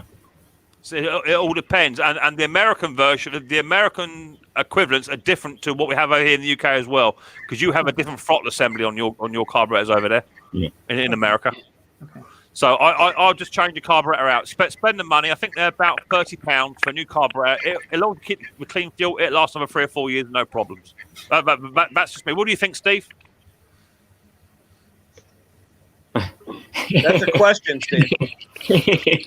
Hi, Steve. I absolutely understand that you can buy. I think in Canada, they're like $14 for a new carb. One of those square plastic black carburetors. I think for Amazon.ca in Canada, I think they're like $14. So I totally get that. I do get that. Yeah. It's just for me. Someone just dropped out. The reason I keep muting your microphone, buddy, is because you're using a mobile device, and I'm getting some feedback off your mobile device. It's nothing personal, mate. I'm getting some feedback. That's all it is.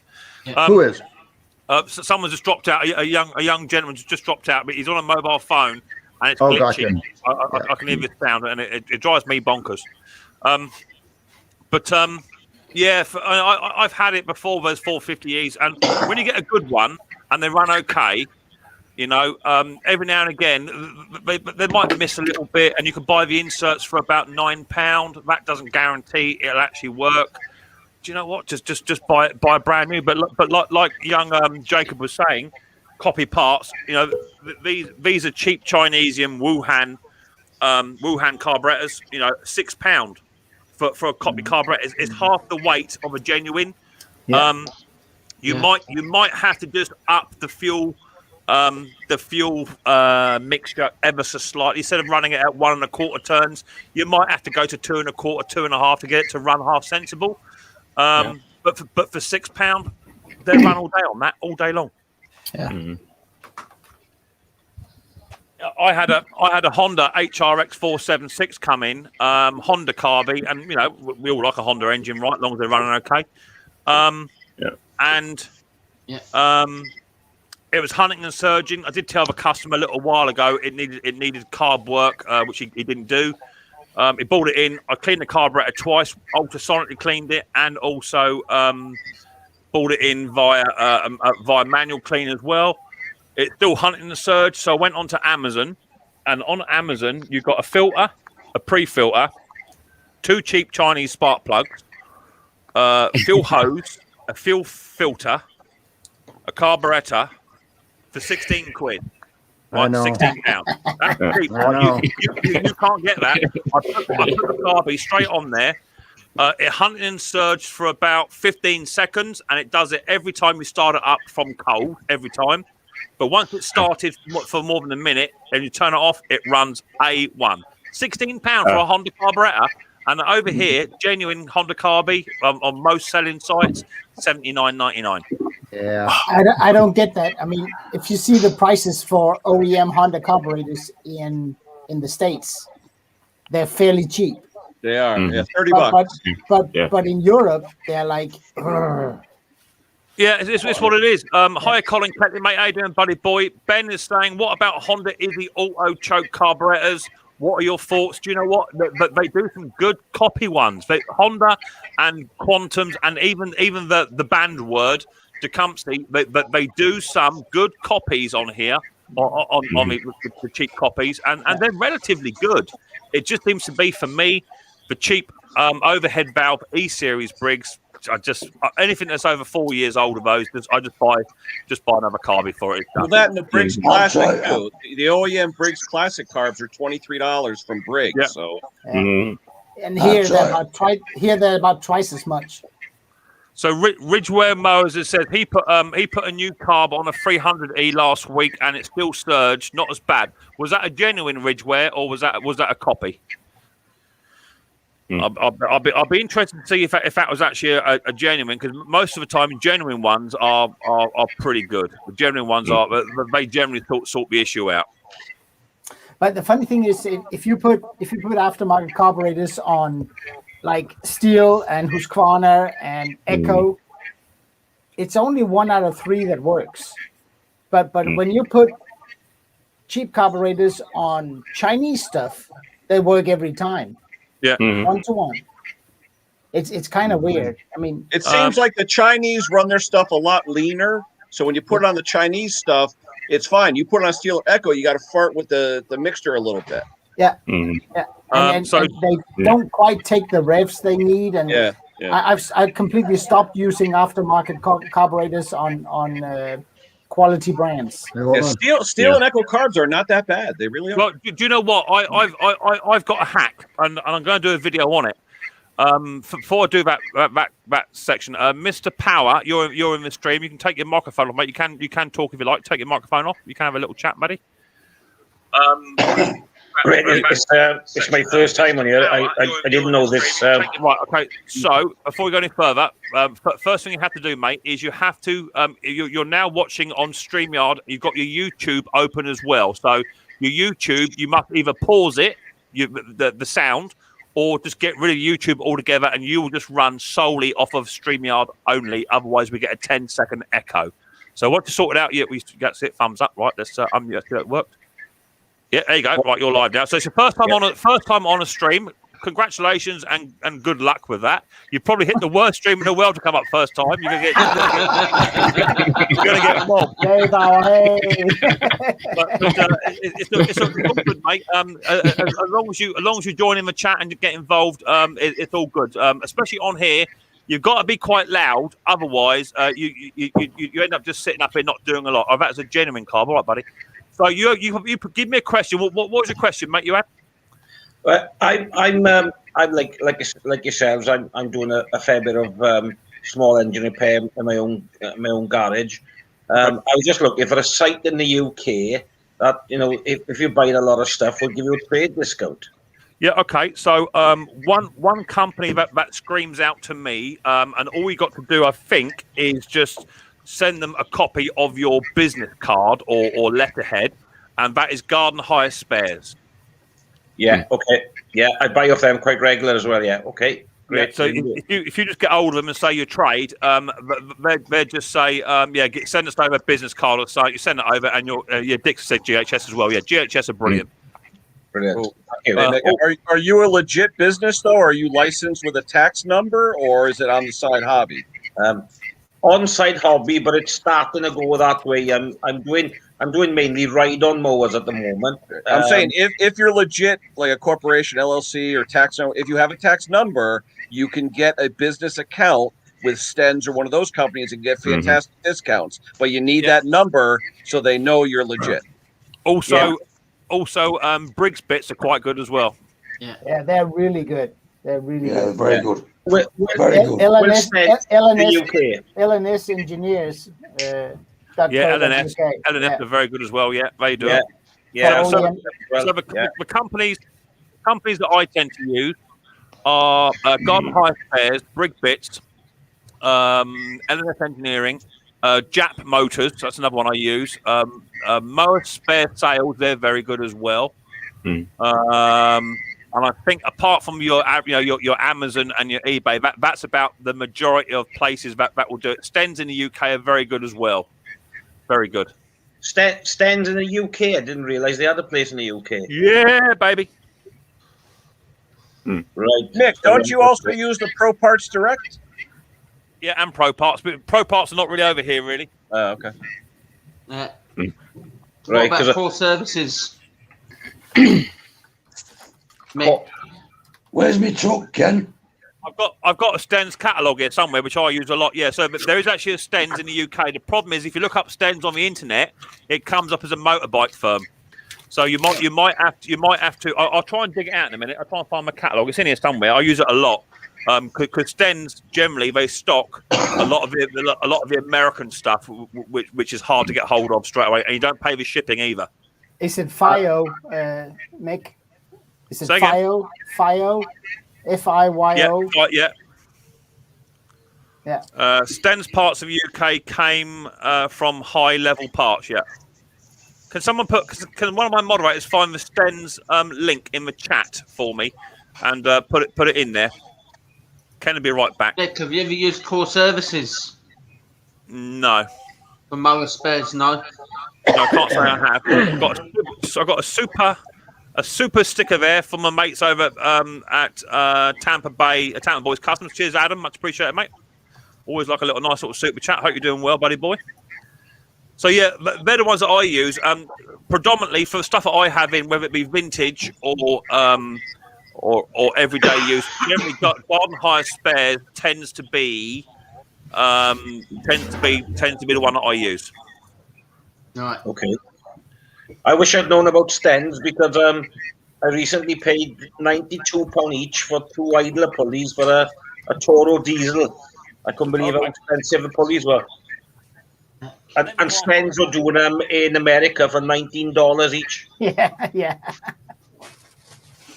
There's other aftermarket companies too, like Oregon is kind of the same as Stens. Yeah. Aftermarket company. Yeah. Okay. Yeah. There you go. Telephone Look how thick number. that thing is. There you go. Here's a telephone number.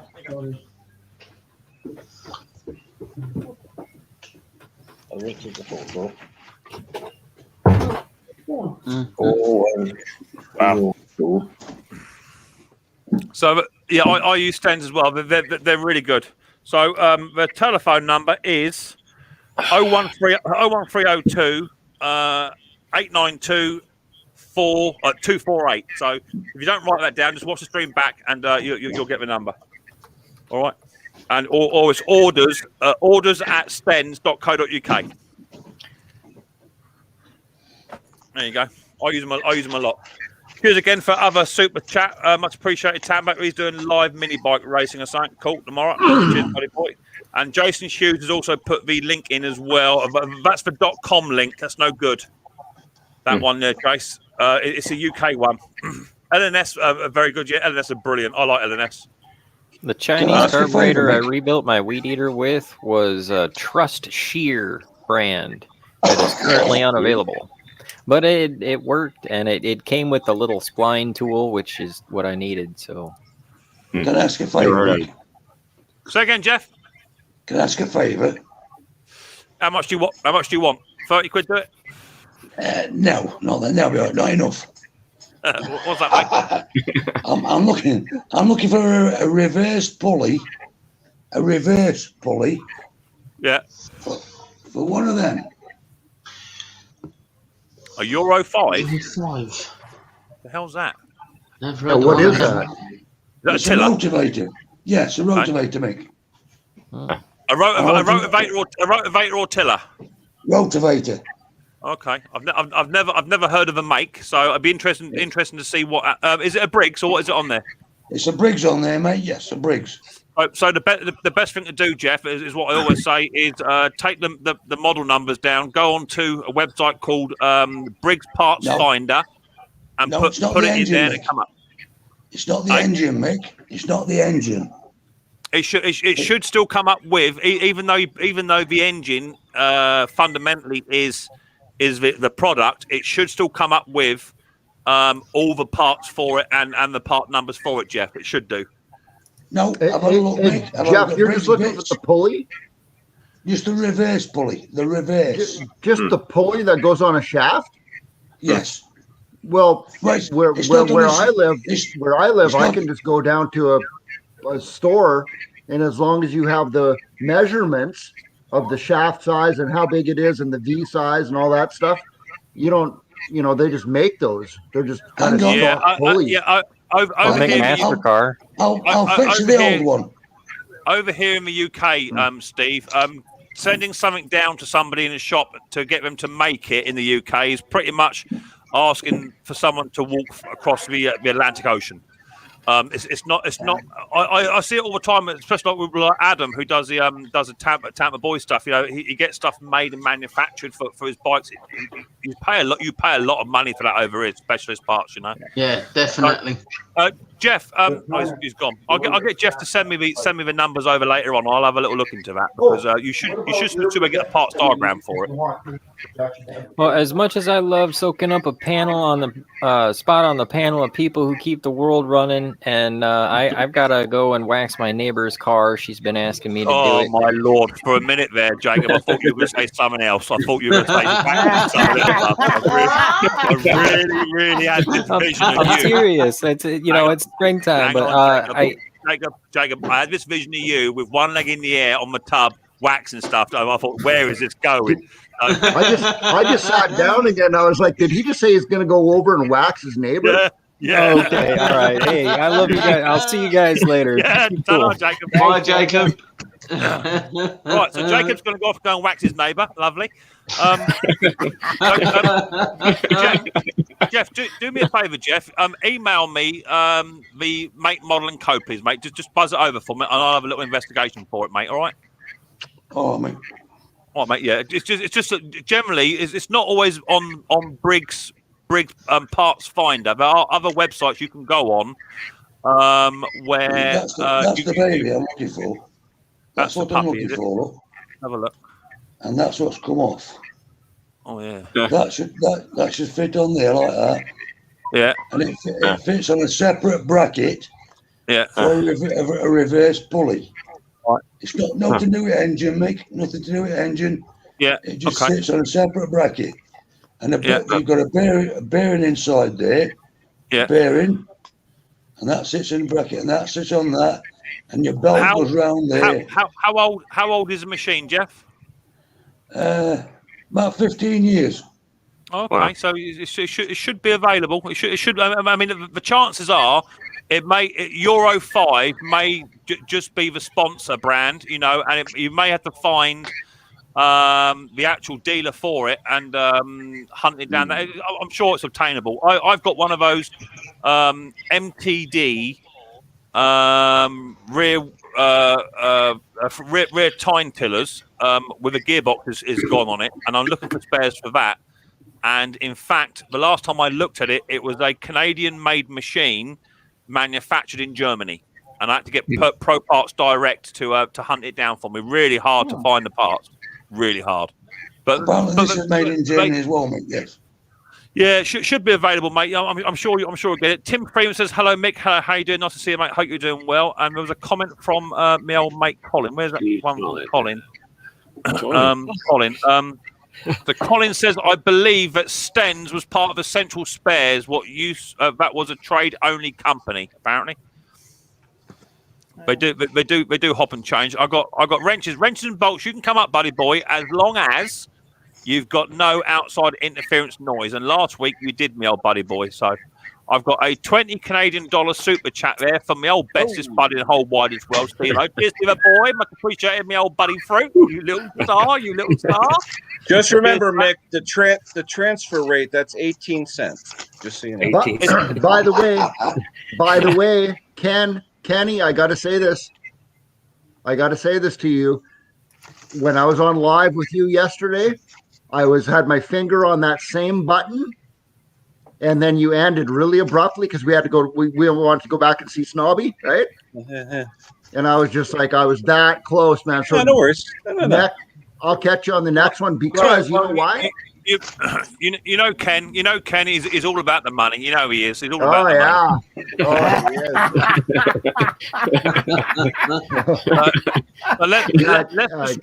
Let's just try wrench and bolt. If you got any noise, mate, I can't have it. Yeah, that ain't too bad. We'll go with that for now. Cool.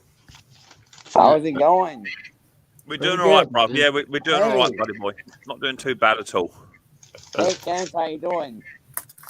Everything's good. You might have to turn your volume up a touch or do something with your volume. You're a little bit quiet, my end. Okay. Oh, Steve, I got your email, buddy. We're all set. Oh, that was my next question. Beautiful. Yeah. I got my next bloke here, Gaffer, all the way from Australia. Hello, doing Gaffer. Nice to see you, mate. Are you doing well? I did see another question there from a friend of mine. There it was there from Garden Equipment Reviews. I have a Haterette, which I purchased new in 1984. The engine runs perfectly for a few minutes and then stops and won't run again until the engine is cool. Do you know what could be up with the issues? It sounds like to me, if any engine starts from cold, run it, and then it cuts out after about 5-10 minutes or whatever, couple of minutes, and then it won't start again until it's cold. I would be looking at the coil. It sounds to me like a coil issue. The coil gets a bit hot, starts to expand. There could be a hairline crack in there, starts to break down. It could be a plug. It could be as simple as that.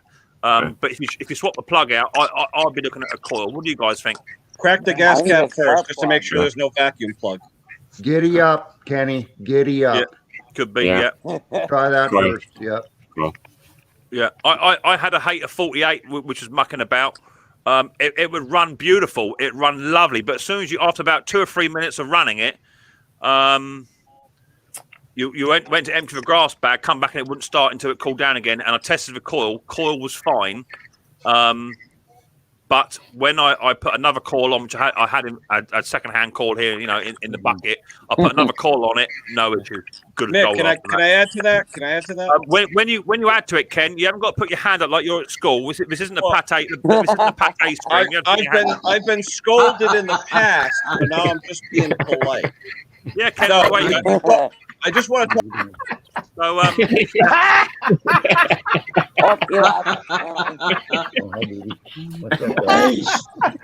Hey, Steve, what'd you do? Shave your cat? Steve, What the hell is that? Okay, go. It looks like one of the monkeys from the Wizard of Oz. what the hell's that? Did you put from the Wicked Witch? Obviously, I left the shop door open. Did you put your? I've never seen that thing before in my life. I don't know what. Tested out the shears? Did you put Steve, did you put your cat in the chipper? It looks like your cat's gone through the chipper. It's called.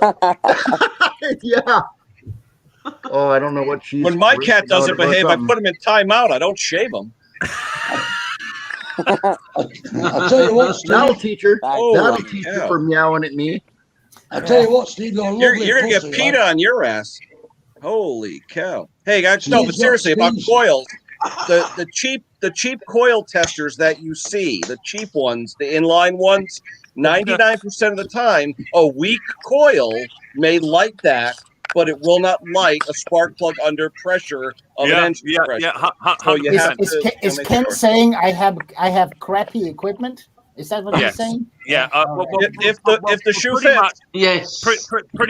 pretty much. What I read from that, Klaus. What I read from that is that despite what he said, he was actually saying Klaus runs cheap equipment. That's pretty much what he said. That's it. That's it. Yeah, that's what I heard. I got a question for the panel. Can I raise my hand? Yes, you can. No, that's only for me. And then if you So, Oh, there it goes. have any of you guys worked on the new Honda engines, GCV engines? Not yet. What kind of engine? What did you say? The new GCV engines from Honda. What do you mean by the new ones? They came out with a GCV X. I think they're called 140 and 170 and 200, maybe. Wow. The brand new ones. I did one today. Crankcase oil volume 0.4 liters. Okay. 0.4. And they still have the same. What do you call it? Maintenance time, 50 hours. Yeah, those are just vertical, right, Klaus? They're just verticals, I think. Yes. Yes. Yeah, GCV is vertical. Yeah. It's lawnmower engines. Yeah. So there's a good actual comment there. You know, we're talking about garden equipment reviews and his Hater-X. It could very well be that he's actually got a set of points and a condenser in there rather than just your standard coil anyway. Right. Yeah, if it's got a set of points in there, you might want to be looking at your points and your condenser because that will also play up as well. It might just be a simple thing, like your petrol cap plugged. Ken, what did you just show? Was that the new Honda? Yeah, the new Honda. Mick, can you blow that up a little bit? That's a Honda? Yeah. Oh my God. That's I interesting. got to say, I've not seen one of those. That is ugly. But they run pretty good. Yeah, they're supposed to be quieter and less emissions. Oh, come on. More power. Any Honda is good all the time it's running good. It's when they start playing up is when they're a pain in the ass, right? It's as simple as that. Yeah. Here you go, Steve. Yeah. I hate Honda. Wow. So it's all marketing. It's probably the same damn engine, but it's just. I don't know. No, it's not. I mean, oil volume.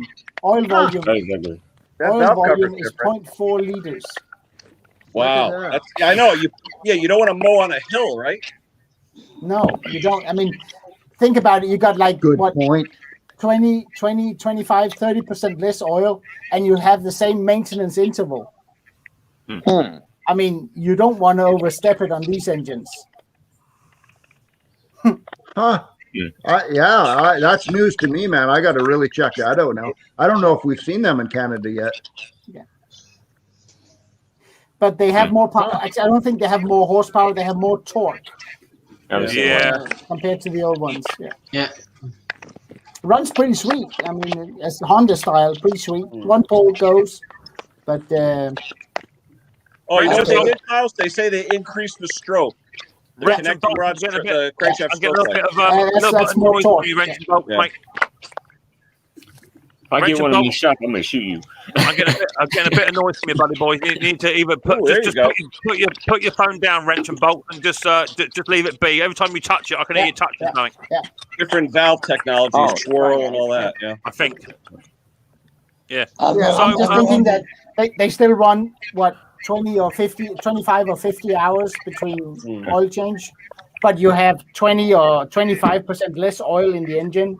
And they're saying they went to a bigger fuel filler too, a larger fuel filler for the filling the gas. Big small engines. There's OHC ? Overhead cam. Yeah. Hey, look what they say on the bottom bullet. This is the one that gets me. Look at the bottom bullet. What's it say, Ken? What's it say? Look at the bottom bullet. Small engine, easy crankshaft. Production will start in May. Yeah, why would you need easy crankshaft replacements? Is there a problem? Yeah. Yeah. Read between the lines. Read between the lines. So, Del Powers in Wales. What is it you actually get up to, mate? Because obviously you're quite new. You're sat up on the old panel there with your mic turned off. So feel free to jump in and to tell us what you've been up to and where your background is and where you learnt machines and what have you. Feel free. What you had for dinner?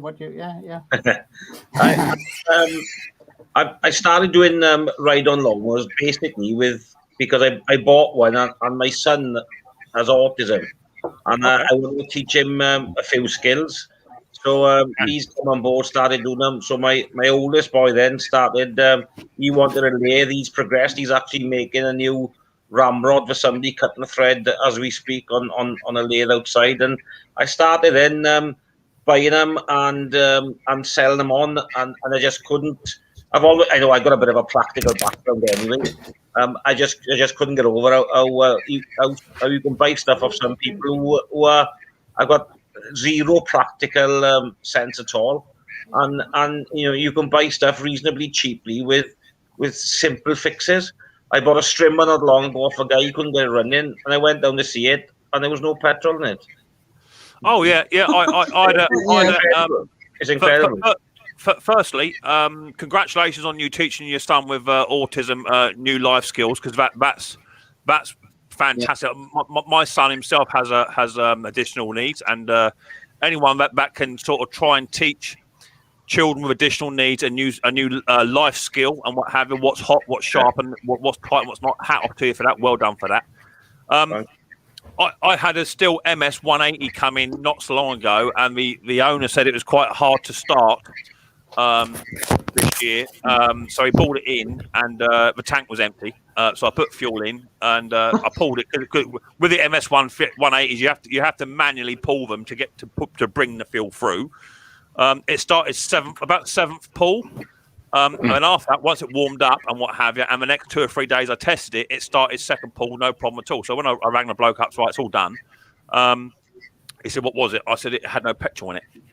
And he said, "Oh, was that it?" I said, "Yeah, you got to have petrol in it to start it, obviously, but that was it."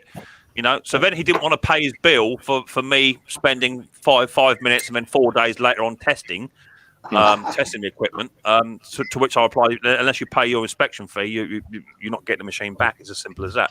So he paid it anyway. So he paid me £20 or so just to put in 50 pence worth of fuel to pull it 7 times. It happens. Yeah, I bet it felt like a pillock. Well, you do get it. I recently just bought a Stihl and a Husky strimmer. The Husky's gone. I've got a Stihl FS56 RC over there. And nice machine. Yeah, I like that machine. The clutches are a bit so on them, but yeah, I like them. And all I've done, I just chucked a 6 pound cheap Chinese carburetor on it, plumbed it in, and with a bit of tuning, away it went. Good as gold. I bought that for about £5. Still similar for £5, and it's now worth what, 180, maybe 150, something like that. Yeah. It's crazy what people are chucking out. It's absolutely crazy, but it's what it is. This week alone, I've had a Honda Izzy 18-inch, and all that was wrong with that. And this has been chucked in the tip. This has been ready for landfill or recycling. All it was a bit of pipe going from the fuel tap to the carburetor. It snapped off about 5 mil off of the carburetor. So all I've done was just took that off and just forced it onto the carby, the other bit of pipe, and it fired straight up. And the big Honda HRS 536 mulching mower, nothing wrong with it at all. I can't find a fault with it. It starts first pull, automatic choke, GV160, but it is a drive mower. And the bloke has removed, whoever had it has removed the gear cogs out of the axle on the back. I have since tested that, and the gearbox is A1. The problem is for how much I paid for it to get the 2 new cogs in, Woodruff keys, springs, washers, bearings, and what have you. To replace all of that, Honda OEM parts, is going to cost more or take more profit out of the machine than it is to sell it as a push. So what I've done, I've just taken the cable out and just sell it as a push mower, but there's nothing wrong with the machine. A 21-inch HRS 536 mulching mower with Honda on top, and there's nothing wrong with it. Nothing wrong with it at all. It's crazy. It's amazing how quick people throw things away rather than trying. Then on the other scale, Mick, on the other side, I got a G28 Honda engine running perfectly with a spare engine on proper Honda parts for sale for 60 quid, and nobody wants it. Oh, definitely. Yeah, I mean, but then you can't account for everyone. I don't know about you guys, but anyone that flips machines, I am seeing this year, everyone wants a roller. They don't care what machine it's on. They all want a roller this year. Every one of them. Uh-oh. Are you busier this year, Mick, than what you was last year, or about the same? I hit it a bit differently this year. I started collecting very early on, in about November last year, and I wanted 50 mowers in my workshop, and at least half of them serviced, repaired, and up and ready for January. Yeah. And I think I hit the ground. My first sale was probably about the 15th of January this year. And to date, I've sold about 75 mowers. Holy crap! That's good. That's good. I think without looking at my book, about 75 mowers I've sold. Not a lot on the two-stroke stuff this year. No. As I say, it tends to be lots of roller machines, Hater 41s, 48s, cheap and cheerful Mountfields with a roller on the back. That they love them. But I have heard that Italy are due to go into a factory lockdown soon, due to coronavirus and what have you. So Italy, of course, produced Mountfield. My mate James at Hayes Machinery, he said, if you see any broken lawnmowers, Mick, buy them up, because the way the world is going at the moment, the UK is doing very well, right, at the moment. Yeah. But all the other countries at the moment where the imports and exports is coming from, you're not going to get them. The machines are not there. I've sold one. I sold 3 yesterday, 2 today. Did you really? I've sold one. Steve, I'm not joking yet. I'm surprised the police have not turned up saying, what are you selling? I have people queuing. People queuing up. As simple as that. But then when I list my machines, they're listed as fully serviced, fully checked. There's so many people on the advertising sites that are buying machines from flea market, from car boot sales, or wherever. They might put a new plug in it, they fire it up, and it runs, and they just bang it out, But this year I've seen an increase on messages saying, just bought a mower off of Facebook, it's packed up, the bloke won't touch it, can you fix it for me? So many of those, So I've still got my big mower stores full up. There's about 20 in there. I've got about 8 or 9 here. I've got about 12 up the top of the garden. I've got 10 scrappers, and I'm picking up another 15 mowers on Wednesday. Bloody hell. Mrs. P loves it. I bet. Have you got time to go to work, Mick? Mate, I'll sleep when I'm dead. Mick, Atco 17-inch on Marketplace, 50 quid non-runner. Is it worth buying? Is that an Atco Balmoral or just a standard Atco, James? There is a difference. If it's a Balmoral on a 17-inch for £50, the only thing I will say is you need to check the drive, because I've got problems with one here. I've got a 17 SE, which keeps smashing up pinion gears at the moment. I'm not sure what's up with that yet, so we'll have to see. Do you have the Queen's cut on a mower for sale? I've sold the Queen's mower, Tim. She didn't pay her bill. Sorry, Neil. I saw you down there earlier on, Neil. I left you down there, mate. Beg your pardon, mate. That was rude of me. M700 is saying a nightmare getting hold of new machines, 6 to 8 weeks for delivery. Yeah, well, I was in B&Q, which is a shop in the UK. A brand new Mountfield with I don't even think it's a Honda. I think it is a Chonda. Brand new Mountfield, not even 21-inch, but 18-inch cut, £273. That'll set you back for a brand new Mountfield. Brand new Mountfield. Wilco's are selling their machines, which go for about £120. Cheap Chinese overhead valve engine, Chinesium. They sell for about £120. I can sell them all day long for 90 quid. If I had 30 of them, they'd be sold by the weekend. I've got 2 of them sitting in my shed. Yeah, do you know what? They sell like hotcakes. I sold one. I left the advert up, and when people ask if that's available, I say no, that one's sold, but I've got these as well. So it links them to my other stuff. Yeah. I've had about 50 inquiries for one of those. Easy. Bloody hell. We're struggling for bits off of us still at work at present. Yeah, getting parts in at the moment, Dick, is tough. Lots of websites are saying they're out of stock. We're just out of stock. Haven't got them.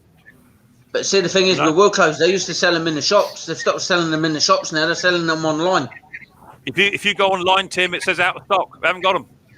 Yeah. They ain't got them, mate. And this is the thing. When I sell one for like 90 quid or something like that, someone will say, well, you can buy them brand new for 120. Feel free. Knock yourself out. Yeah. Come back when you find out they're not in stock. Yeah.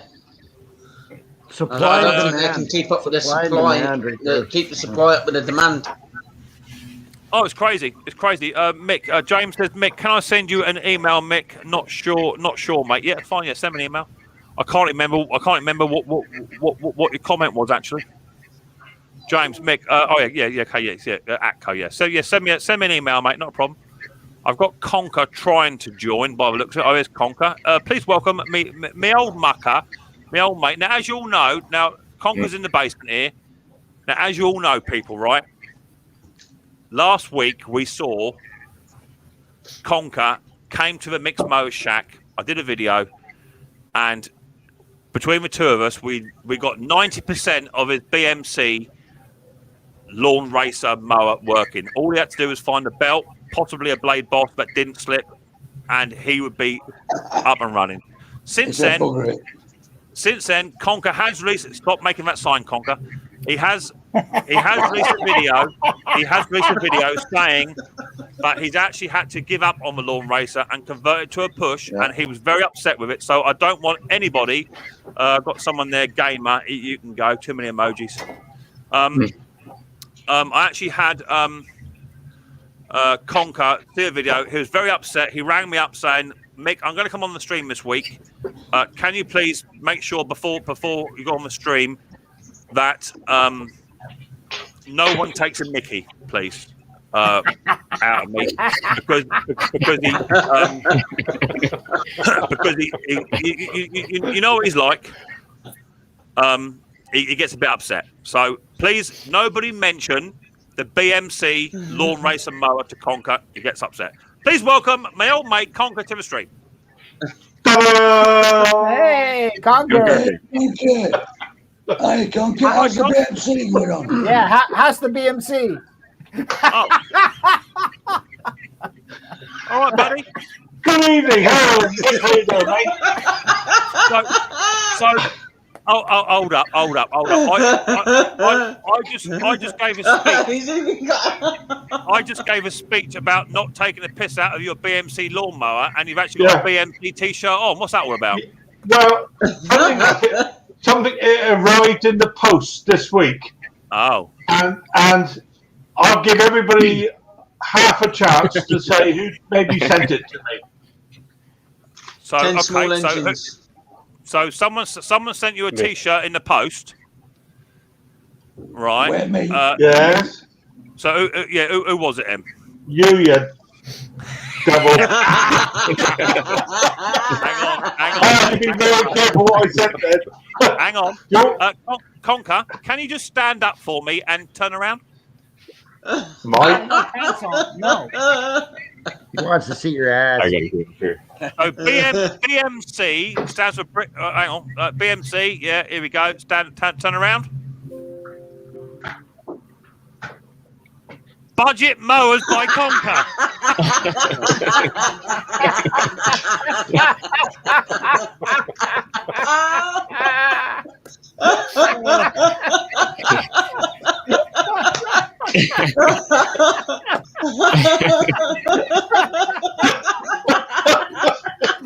Oh dear!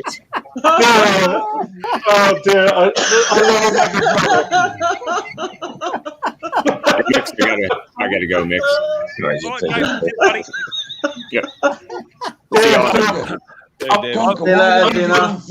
I've been a bit upset this week, guys. I've been a bit upset. Put it up a little bit here. So worse than that. It's worse than that, honestly. So did it help that you were feeling a bit low about your British road race and what have you? And did it help actually me sending you a T-shirt? I'm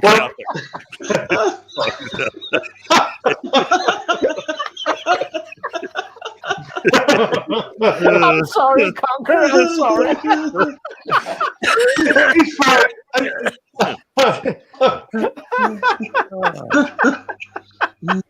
I'm sorry, Conker. I'm sorry. Oh dear. You don't worry. He loves me like a brother, really. I know he does. Oh dear, oh dear. Let's just read some of them comments. I'm doing this for pride down the pub, I'll tell you, mate. With pride. Look The at other Andrew. interesting thing is that mower, the guy's coming around tomorrow to buy it. Lucky him. Dick Small Engine says that the red T-shirt blends very well with your rosy red cheeks. Really? Oh, I noticed that. What would that be? What would that be? Well, I mean, I was watching your live stream last week or this week, and as some of you may know, Conker had one or two technical difficulties just pushing the live button this week. We had a black screen. Needless to say, I got a phone call. I had to assist him in sorting that out, and if only you could see what was happening. He had Mrs. H underneath the desk pulling cables out to try and reset his computer. It was a right debacle. Anyway, whilst I was watching Conker's live stream, he was on about this BMC mower, and I just thought I just can't pass the opportunity up. So I went straight onto my T-shirt printing company I use, and do you know what? They actually do express delivery for about £6. So I thought, well, Conker's getting that tomorrow. I came home from work and Mrs. H said, "There's a parcel here for you, and I know where it's come from." I said, where is that then? Because it's addressed to Top Plonker. Hey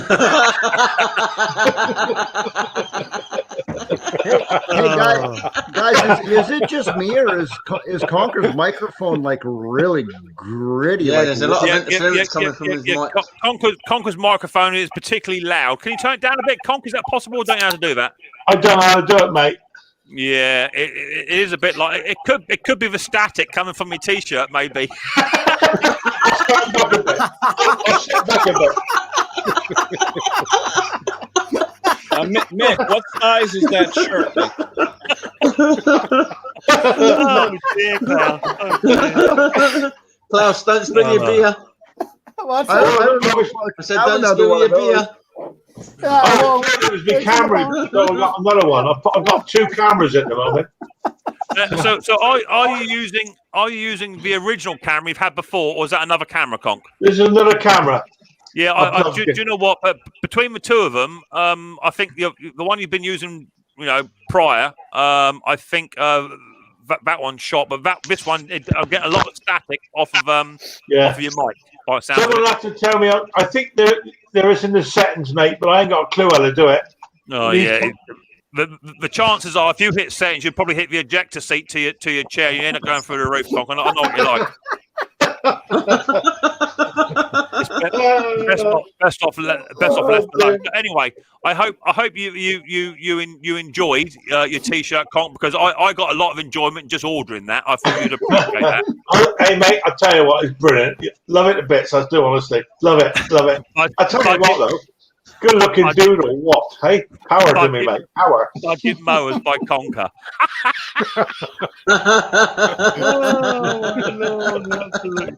Are you all right now, Klaus? You sorted now? Oh, that's right. Good. So we have got Neil down in the old panel. All right, Neil, how you doing, buddy? You're doing good. Yeah, That's all what I right. like Just to hear, trying to mate. sort the internet out in the shed. Yeah, it's a bit glitchy, isn't it? It's a little bit glitchy in there, but it's dropping it in and out by the looks of it. Dropping it in and out. That's good. I think everybody enjoyed that in the old chat. BMC.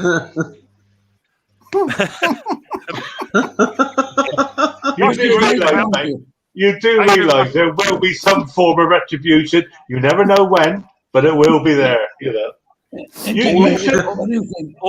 All I will say is, if you have the materials where you consider retribution is required to get back at me, just remember I'm a bit like a pit bull. If you poke me with a stick, you're gonna get bit. So no matter what you do to me, it's gonna come straight back at you, bruv. 10 times worse. We will see. You should have had a parcel from us, by the way, from Riley Boy. From Ken. I've got the parcel. Good. Yeah, it's in the kitchen. What it is, I was waiting for the weekend for Riley Boy to be home for me to do a video with him. I've got 2 or 3 stickers here as well, which have came in. They'll be out in about a month and a half. So I've got 8 or 9 videos already stacked up, ready to rock and roll. So it takes a bit of time to get through them. But yeah, they're here. Just waiting for Riley Boy to get his bum down the shed and do a video with me. Otherwise, he won't get the enjoyment out of opening it up. You know what I mean? There's no wrong with T-shirt Conker. It means British-made Conker. I just thought he's got to have it. He's got to have that T-shirt. It's as simple as that. He was really, really, really, biting the bullet on the stream, saying, "Oh, this machine, it's broken," and this. And I thought, "Oh well, you got to have that."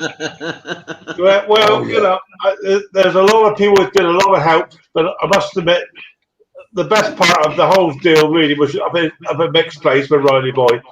That made it worthwhile anyway, mate. You know damn well that. But if you really want to drive a nail into it, you would have put Stuart fail, Ken fail, this guy fail. Well, do you know what? And the truth is, Conk. The truth is, we were nearly there. So do you know what? It was, but then today I had exactly the same sort of issue. I had a Hater 41 on the bench, auto drive. It had no belt on it when it came in. So I ordered a new belt. Up over there. I think that belt was like 15 quid for a belt. Crazy. I ordered that up. That came today. I shot down the shed. I thought I'll fit that. So I took the roller out, fitted it on the roller, put it on the front PTO shaft on the mower. Only to find out that there's no idler pulley on it. It's been taken out, and a brand new idler pulley and all the springs and all the gubbins is about 50 odd quid. So do you know what? Convert it to a push mower, move on with my day. Yeah, exactly. I've learned big lessons with it, Mick, to be honest with you. But I've got one of those 41s in. Came in yesterday, wouldn't start. But it does now. It does. Who did you send it to?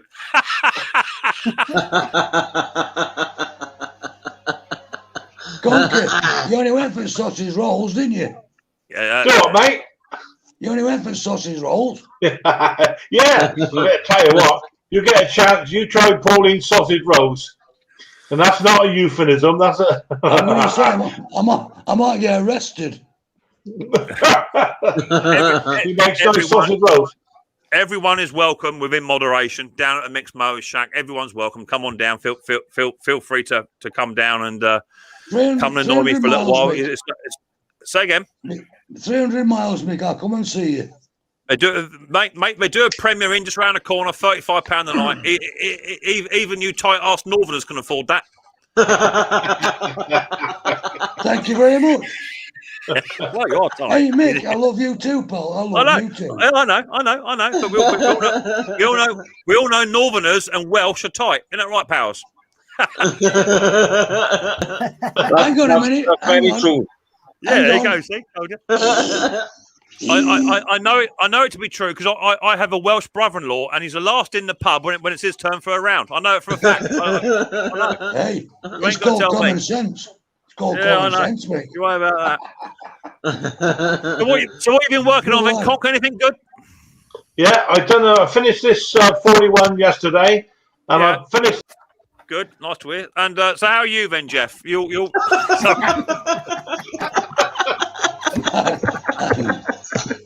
I wasn't very good last week, Mick, but I'm okay now. I'm okay. Good. What have you been working on then, Conker?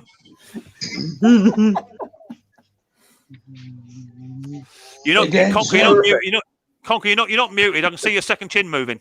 Oh, I done that Makita. That's Makita's done, mate. Okay, yeah. So that's all painted. That's all finished. Well, I'm waiting for the blade and the boss, but the action it's all done now. It looks a picture. So that brings me on to my second phone call of the week. Someone's got feedback. Not me, mate. No, that was. So then I get a phone call, FaceTime. Conker recently has asked me if I would sit with him and show him how to use the studio editing software that I use. He's purchased it from Canada. And I sat with him. The one you're going to help me with? Yeah. Well, yeah, mate. All you got to do is FaceTime me up, bro. That's all you got to do. So that's what I did. I FaceTimed Conker about 10:30 in the morning. All right, leave it. No. And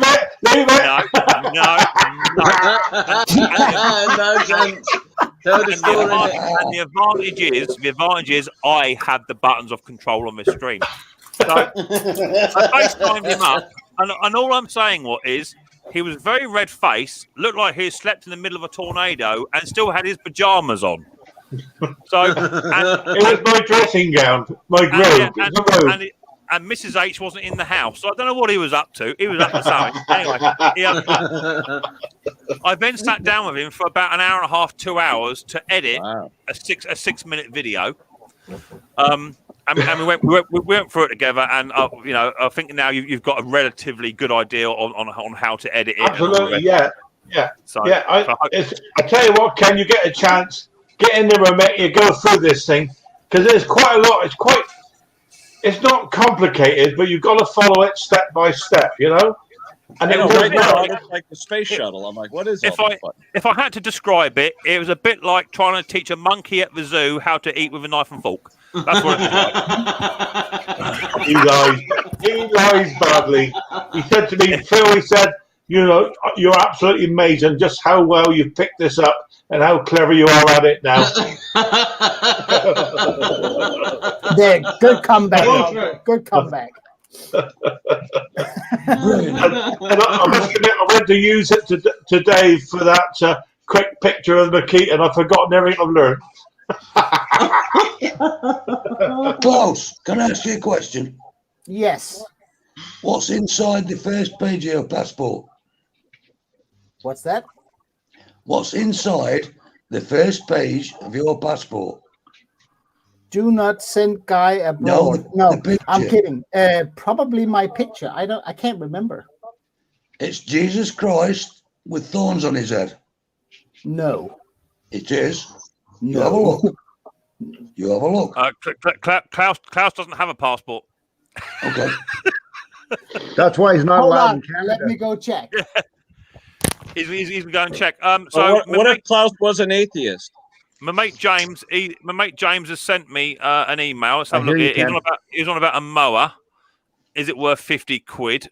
Share the screen. Let's have a look at this little beauty. See what he's got. There you go. Okay, look at that coat. Ooh.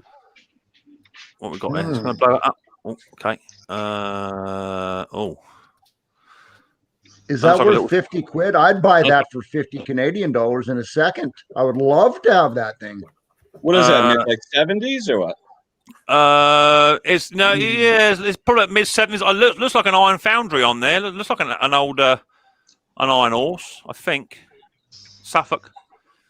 Yeah. Do you know what? James? I wouldn't pay 50 quid for it. No. Really, I wouldn't, because the only thing to it is spares are quite hard to get hold of. Number one, if a cylinder needs sharpening, 17-inch cylinder, looking at a decent price, looking at around about 35 to 40 quid for a cylinder to be sharpened.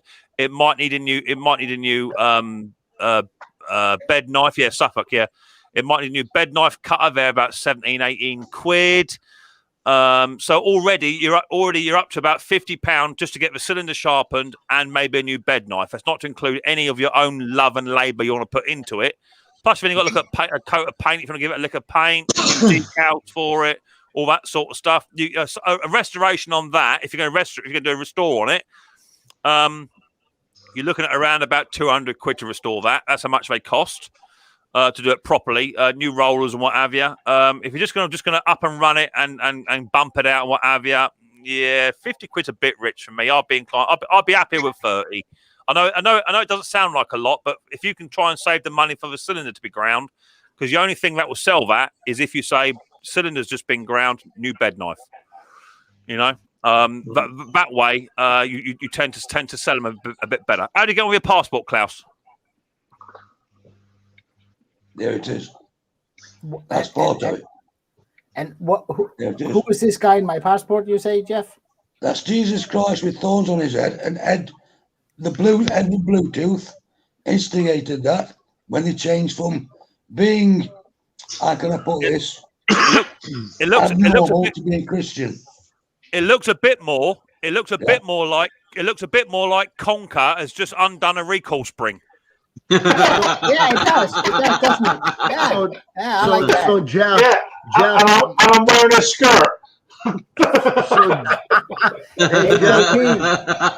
right. In the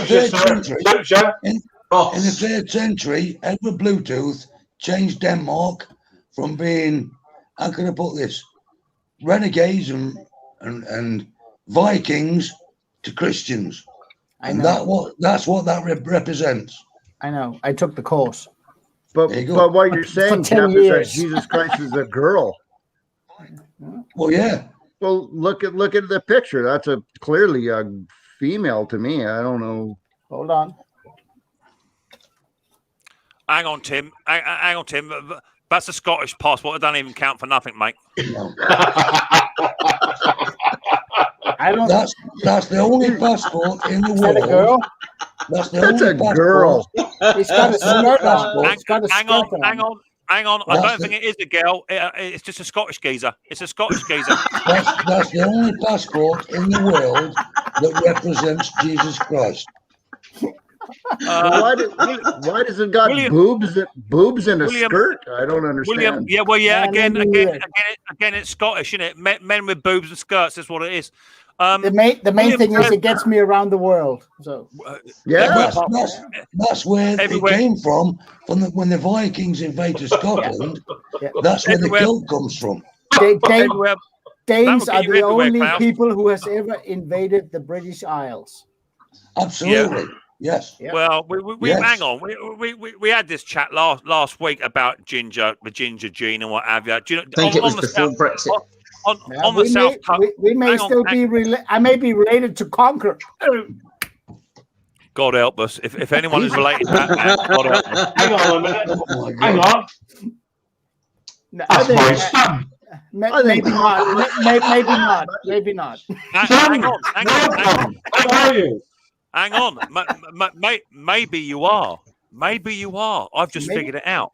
Okay. Because there's nobody else apart from Conker who would test for spark without a flywheel on. No. Runs in the family. Runs in the family. One single mistake.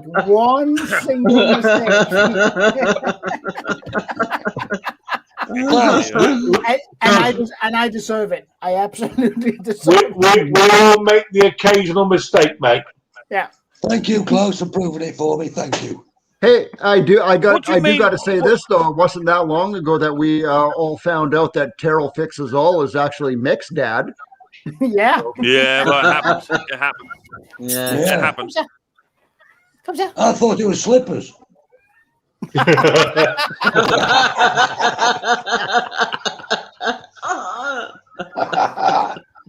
Oh God! I got a feeling that actually Mick could be top Congress spore. There's a little bit, you know. Absolutely, there is no way. And I'm going to take the line out of Smokey and the Bandit. There is no way. There is no way that I could come from your loins. No Yeah. way. Klaus has got, Klaus has got a big pussy anyway. Hey, wait, Mick, you got to finish the sentence. When I get Was that home, Buford? I'm going to punch your mama right in the mouth. Yeah. Best movie, Yeah. one of the Mate, best you know. movies ever. One of the best He movies says ever. in that movie, he Klaus- says, "Boy, when you was born, I should have slapped your mama." Yeah, exactly. In fact, I did hear Conker did tell me once that when he was born, instead of the midwife slapping the baby, the midwife slapped his mum.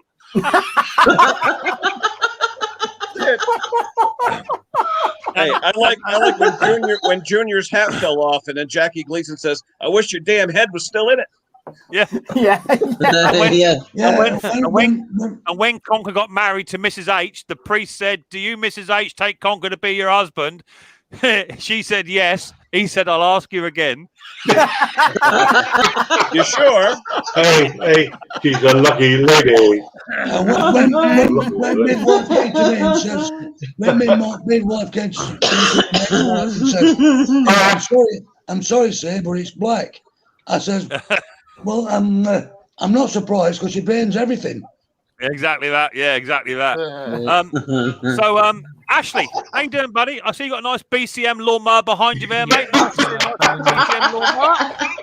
Did you buy it from Conker? British So- Would you buy a machine from Did you see my new sponsor, Mick? All right. Let's leave it. I'll tell you something, guys. I spent 2.5 minutes saying, "Do not rib Conker about his BMC blooming lawnmower," and all you are ripping.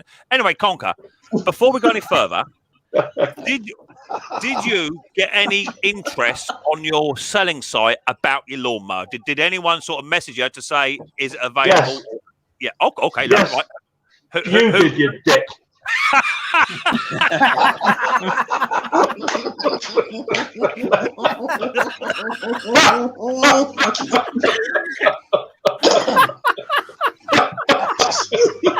That wasn't very nice, Conker. That wasn't very nice. So I tracked down Conker's advert. I found it. It wasn't very hard to find. If you just search for lawnmower drive not working, it came straight up.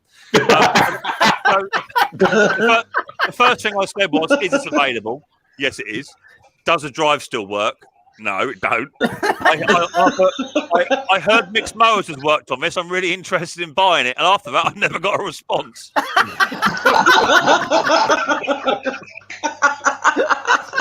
He's missing out some of the swear words, I'll tell you. Yeah. You know what? Do you know what? It's an absolute pleasure, right, to run this stream because, in all fairness, right, with what's going on around the world, and some countries are not doing very well, people. Honestly, for what I'm seeing on the news, my God. India. But just to hear a panel of 9 people and emojis in the chat of people laughing and cheering and what have you, this is exactly what the stream is all about. It's about coming together and having a laugh and a joke. Because some people right now, they're crying. They're absolutely crying. I'm to send all my hopes and all my wishes and good luck to all those people in India. Oh, I my really Lord. do. Absolutely dreadful sights on the news. But Absolutely horrible. Just to hear laughs and a joke, and all right, it's at Conker's expense, which we don't mind that. But it's all about sorry, and the Welsh and the Northern. It's all about and a laugh and a joke. Thanks, Mick. Hell, don't forget the Scottish. It's all about having a laugh and a joke, and just putting your feet up and trying to remember what things were like a year ago. Because a year ago, we were all in a good place, but when all this all happened, we all forgot, didn't we? We all forgot what life's really about, and this is what it's about. when one this drive is- all move. Yeah, that sounds about right. Guess whose video that is? Is anybody here on here when this is all done? Are you still going to wear your mask when you go to the shop? Say again. Hell no. When this is all done, Yeah. you know, and you've had your 2 jabs and everything, Yeah. are you still going to wear your mask when you go to the shop? Now look at this pretty face. Hell no. No, I'm taking it off. No, I shall wear one. Personally, Klaus, I would take the mask off and put a big paper bag over the top of it. That's what I'd do with it. That's when I get my compliments. That's when I get all my compliments when I do that. Yeah. My mate Glenn's just rocked up. Hi, Mick. First time watching. What a great chat room. I've been laughing my head off. Thanks, guys. You're welcome, Glenn. That's exactly what it's all about. Welcome to the Mixed Mo Show. Every Saturday night, 6:30, you come over here and watch Klaus get drunk and watch Conker get a new T-shirt. Happens every week. Hang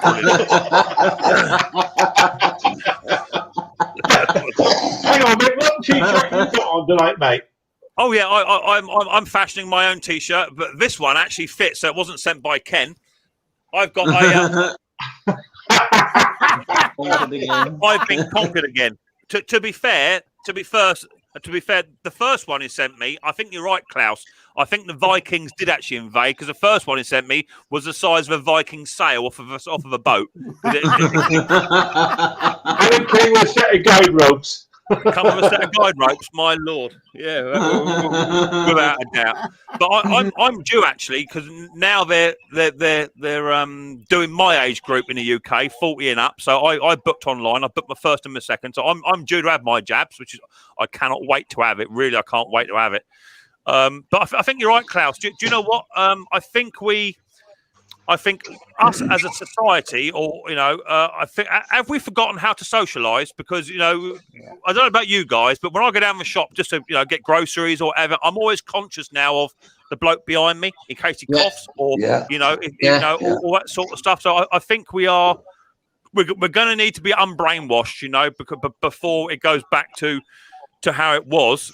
Don't you think it would be too? We don't rush into it, mate. Take it step by step, nice and steady.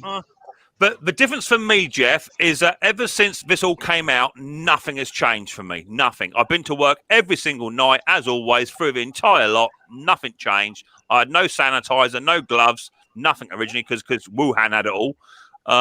So for me, nothing has changed. For Mrs. P, nothing's changed. But when Mrs. P actually got it and we had to isolate for 18 days, yeah, that's rough, man. So for those that have actually got an ailment, an illness where their immune system is not as good, and they've been shielding since last year, do you know what? That's tough because online shopping's not as easy as you think it is. Well, my dad's been shielding since a year in March, and I've done all the shopping for it, and I've done everything shopping for good, it. Jeff. But I think us as a race, as a human race, it's going to be difficult, man. Because I want to go on holiday. In fact, I'm planning a holiday. I'm not going to mention too much about it, but I am planning a little tiny visit to somebody. You may be right. You may be right. Maybe a little. Well, as it goes, it may not be too far from you, Steve. Actually, because my family are actually in Vancouver. So, so you never know. You might catch a strange bloke in your garage one day looking for your tools. If you could do me a favor, Mick, stop in Denmark and pick up Klaus, and then come to Canada. The only way I'll stop in Denmark to pick Klaus up is if he went by cargo. That'd be the only way, bro. How about cattle class? Hey, Klaus. Yeah, cattle class. Yeah, exactly that. Class, mate. Yeah, Klaus, you could always say you're Conker's son, and then Conker's Mick's dad. So there you go and see Steve, couldn't you? It's all family. Well, Hayes Machinery has said Willicombe would be better. I absolutely adore Willicombe Bay. For those who have not been up to Willicombe Bay, have a little look because it's one of the best places to go for a summer holiday in the UK. And they got this fantastic big yellow bus. I've mentioned it before. You can get as drunk as a skunk, and this big yellow double-decker bus will pick you up outside the pub and take you back home. It's absolutely brilliant. Klaus is in. He's in. Week on Monday, we're going to Filey for a week. On the East Coast. Filey for a week. I've been there, Jeff. On the East Coast. Where's that? Beautiful place, mate. Where's that? Filey on the East Coast, northeast coast. Just outside of Scarborough. No, Bridlington is. I've not heard of Yeah, I it. know where Bridlington is. Yeah, between Bridlington and Scarborough, it's called Filey. Yeah. It's a beautiful place. Beautiful. Yeah. What were you Yeah. saying, Steve? Sorry, Steve. What? Were you saying something before? Oh, when he said on that bus you can get as drunk as a skunk, and I said, "Well, Klaus is in. He's Yeah. that's pretty up." I don't need no yellow bus. I'm telling you now. I went there about 6 years ago for a little holiday, and there's 2 or 3 of them. There's Willicombe, Ilfracombe, Ifracombe, or something like that. There's sort of 3 or 4 of these. They're static caravan holidays, you know, this type of thing. And literally, it's quite a fair old trek down to the beach. So you get on the bus, comes around every morning, about every hour, picks you up, takes you down the beach. You can get off anywhere you like on the way down, halfway up the hill, wherever. You can go into town and into a local carvery place, and this big yellow bus will turn up and pick you up. There's surfboards on there. There's boogie boards on there. People in wetsuits. You can get absolutely smashed, and they pick you up free of charge. It's brilliant. It's the best idea ever. Oh, brilliant! I like There's it. no parking in Ilfracombe, is there? There's no parking down there. Oh no! Well, You got to park outside. That's why we've got a big yellow bus. You can't park nowhere. But hey, what more do you want? Get Hey, absolutely drunk. not only that, Mick's got a nice big yellow swimsuit that he wears on that bus too. Oh, brother, I tell you Okay, something, Steve. I'm not I'll tell you- getting on. I am not getting on that bus. It's a mankini. Oh, come on. Okay, we all I'll be there, know. Klaus. I'll be there, mate. We all know that for me to get into a wetsuit would require about 4 tins of white spray grease. We all know that, right? We all know that. And a big slide. So what I find it better than a wetsuit, Steve, is actually just to get some waterproof enamel paint and just spray myself. It's easier. That's exactly what I do. Gonna try and consume this, will you, Mick? You're in Lycra, to be honest with you, mate. And that's Say stuck again. in my mind right now. Don't for a minute think that it's not the first time you thought about me and Lycra, Conker. I know what you like. Anyway, people, I need to dream. I'm living the dream. I need to intervene. I need to intervene, people. As much as I will sit here for another 2 hours with 70 people in the house, it is that time of night, and I always end at 9 o'clock because Mrs. P's got work tomorrow, and I like to go and see her before she goes to bed and what have you for an hour or two, watch a bit of a movie. So 9 o'clock is my An cut-off hour time. or two. If you missed the stream, you need to get here earlier. I used to run for 3 or 4 hours, but I don't do it anymore because 2 hours or 2.5 hours on my arse is enough for me. So I'd like to thank everybody that's come up onto the panel tonight. Conker, as always. Well, I would say it's a privilege to see you, but it's not. Thanks for coming up, Conker. Much appreciated, buddy boy. As always, good to see you. Thank you very much, Hobby Motor. Go and check Hobby Motor out. He's got a fantastic channel. Go and check out my old mate Neil. As always, he runs a channel called Fix It and Scrap It. My old mate Dale just turned up from Wales. Cheers, Dale. Much appreciate my buddy boy. You're always welcome on the panel anytime you like. Also got Ken Small Engines. He'll be going live tomorrow. Don't forget Ken's going live. If you don't have Ken's channel on your bell, you will miss it. Tim Palmer. Cheers, Timmy boy. Thanks for popping on up. Also, the legend himself, Mr. Steve Small Engine Saloons over in Canada. Thanks for coming on, Steve, mate. Much appreciated, my friend. And my old mucker, Jeff Bacon. Just Jeff, he's turned up as well. Cheers, Jeff, for coming up. Everybody in the chat, thank you for your super chats. And if you did visit my Amazon wish list, thank you very much for all that sort of good stuff. And as always, don't forget, look after yourselves, take it easy, stay clean, wash your hands, and all that sort of stuff. And within 2 or 3 months, hopefully, we'll all be sat in each other's gardens, having a nice barbecue and chilling out. So look after yourselves. I'll catch you later on the next one. Stay safe. everybody. See you soon. Bye.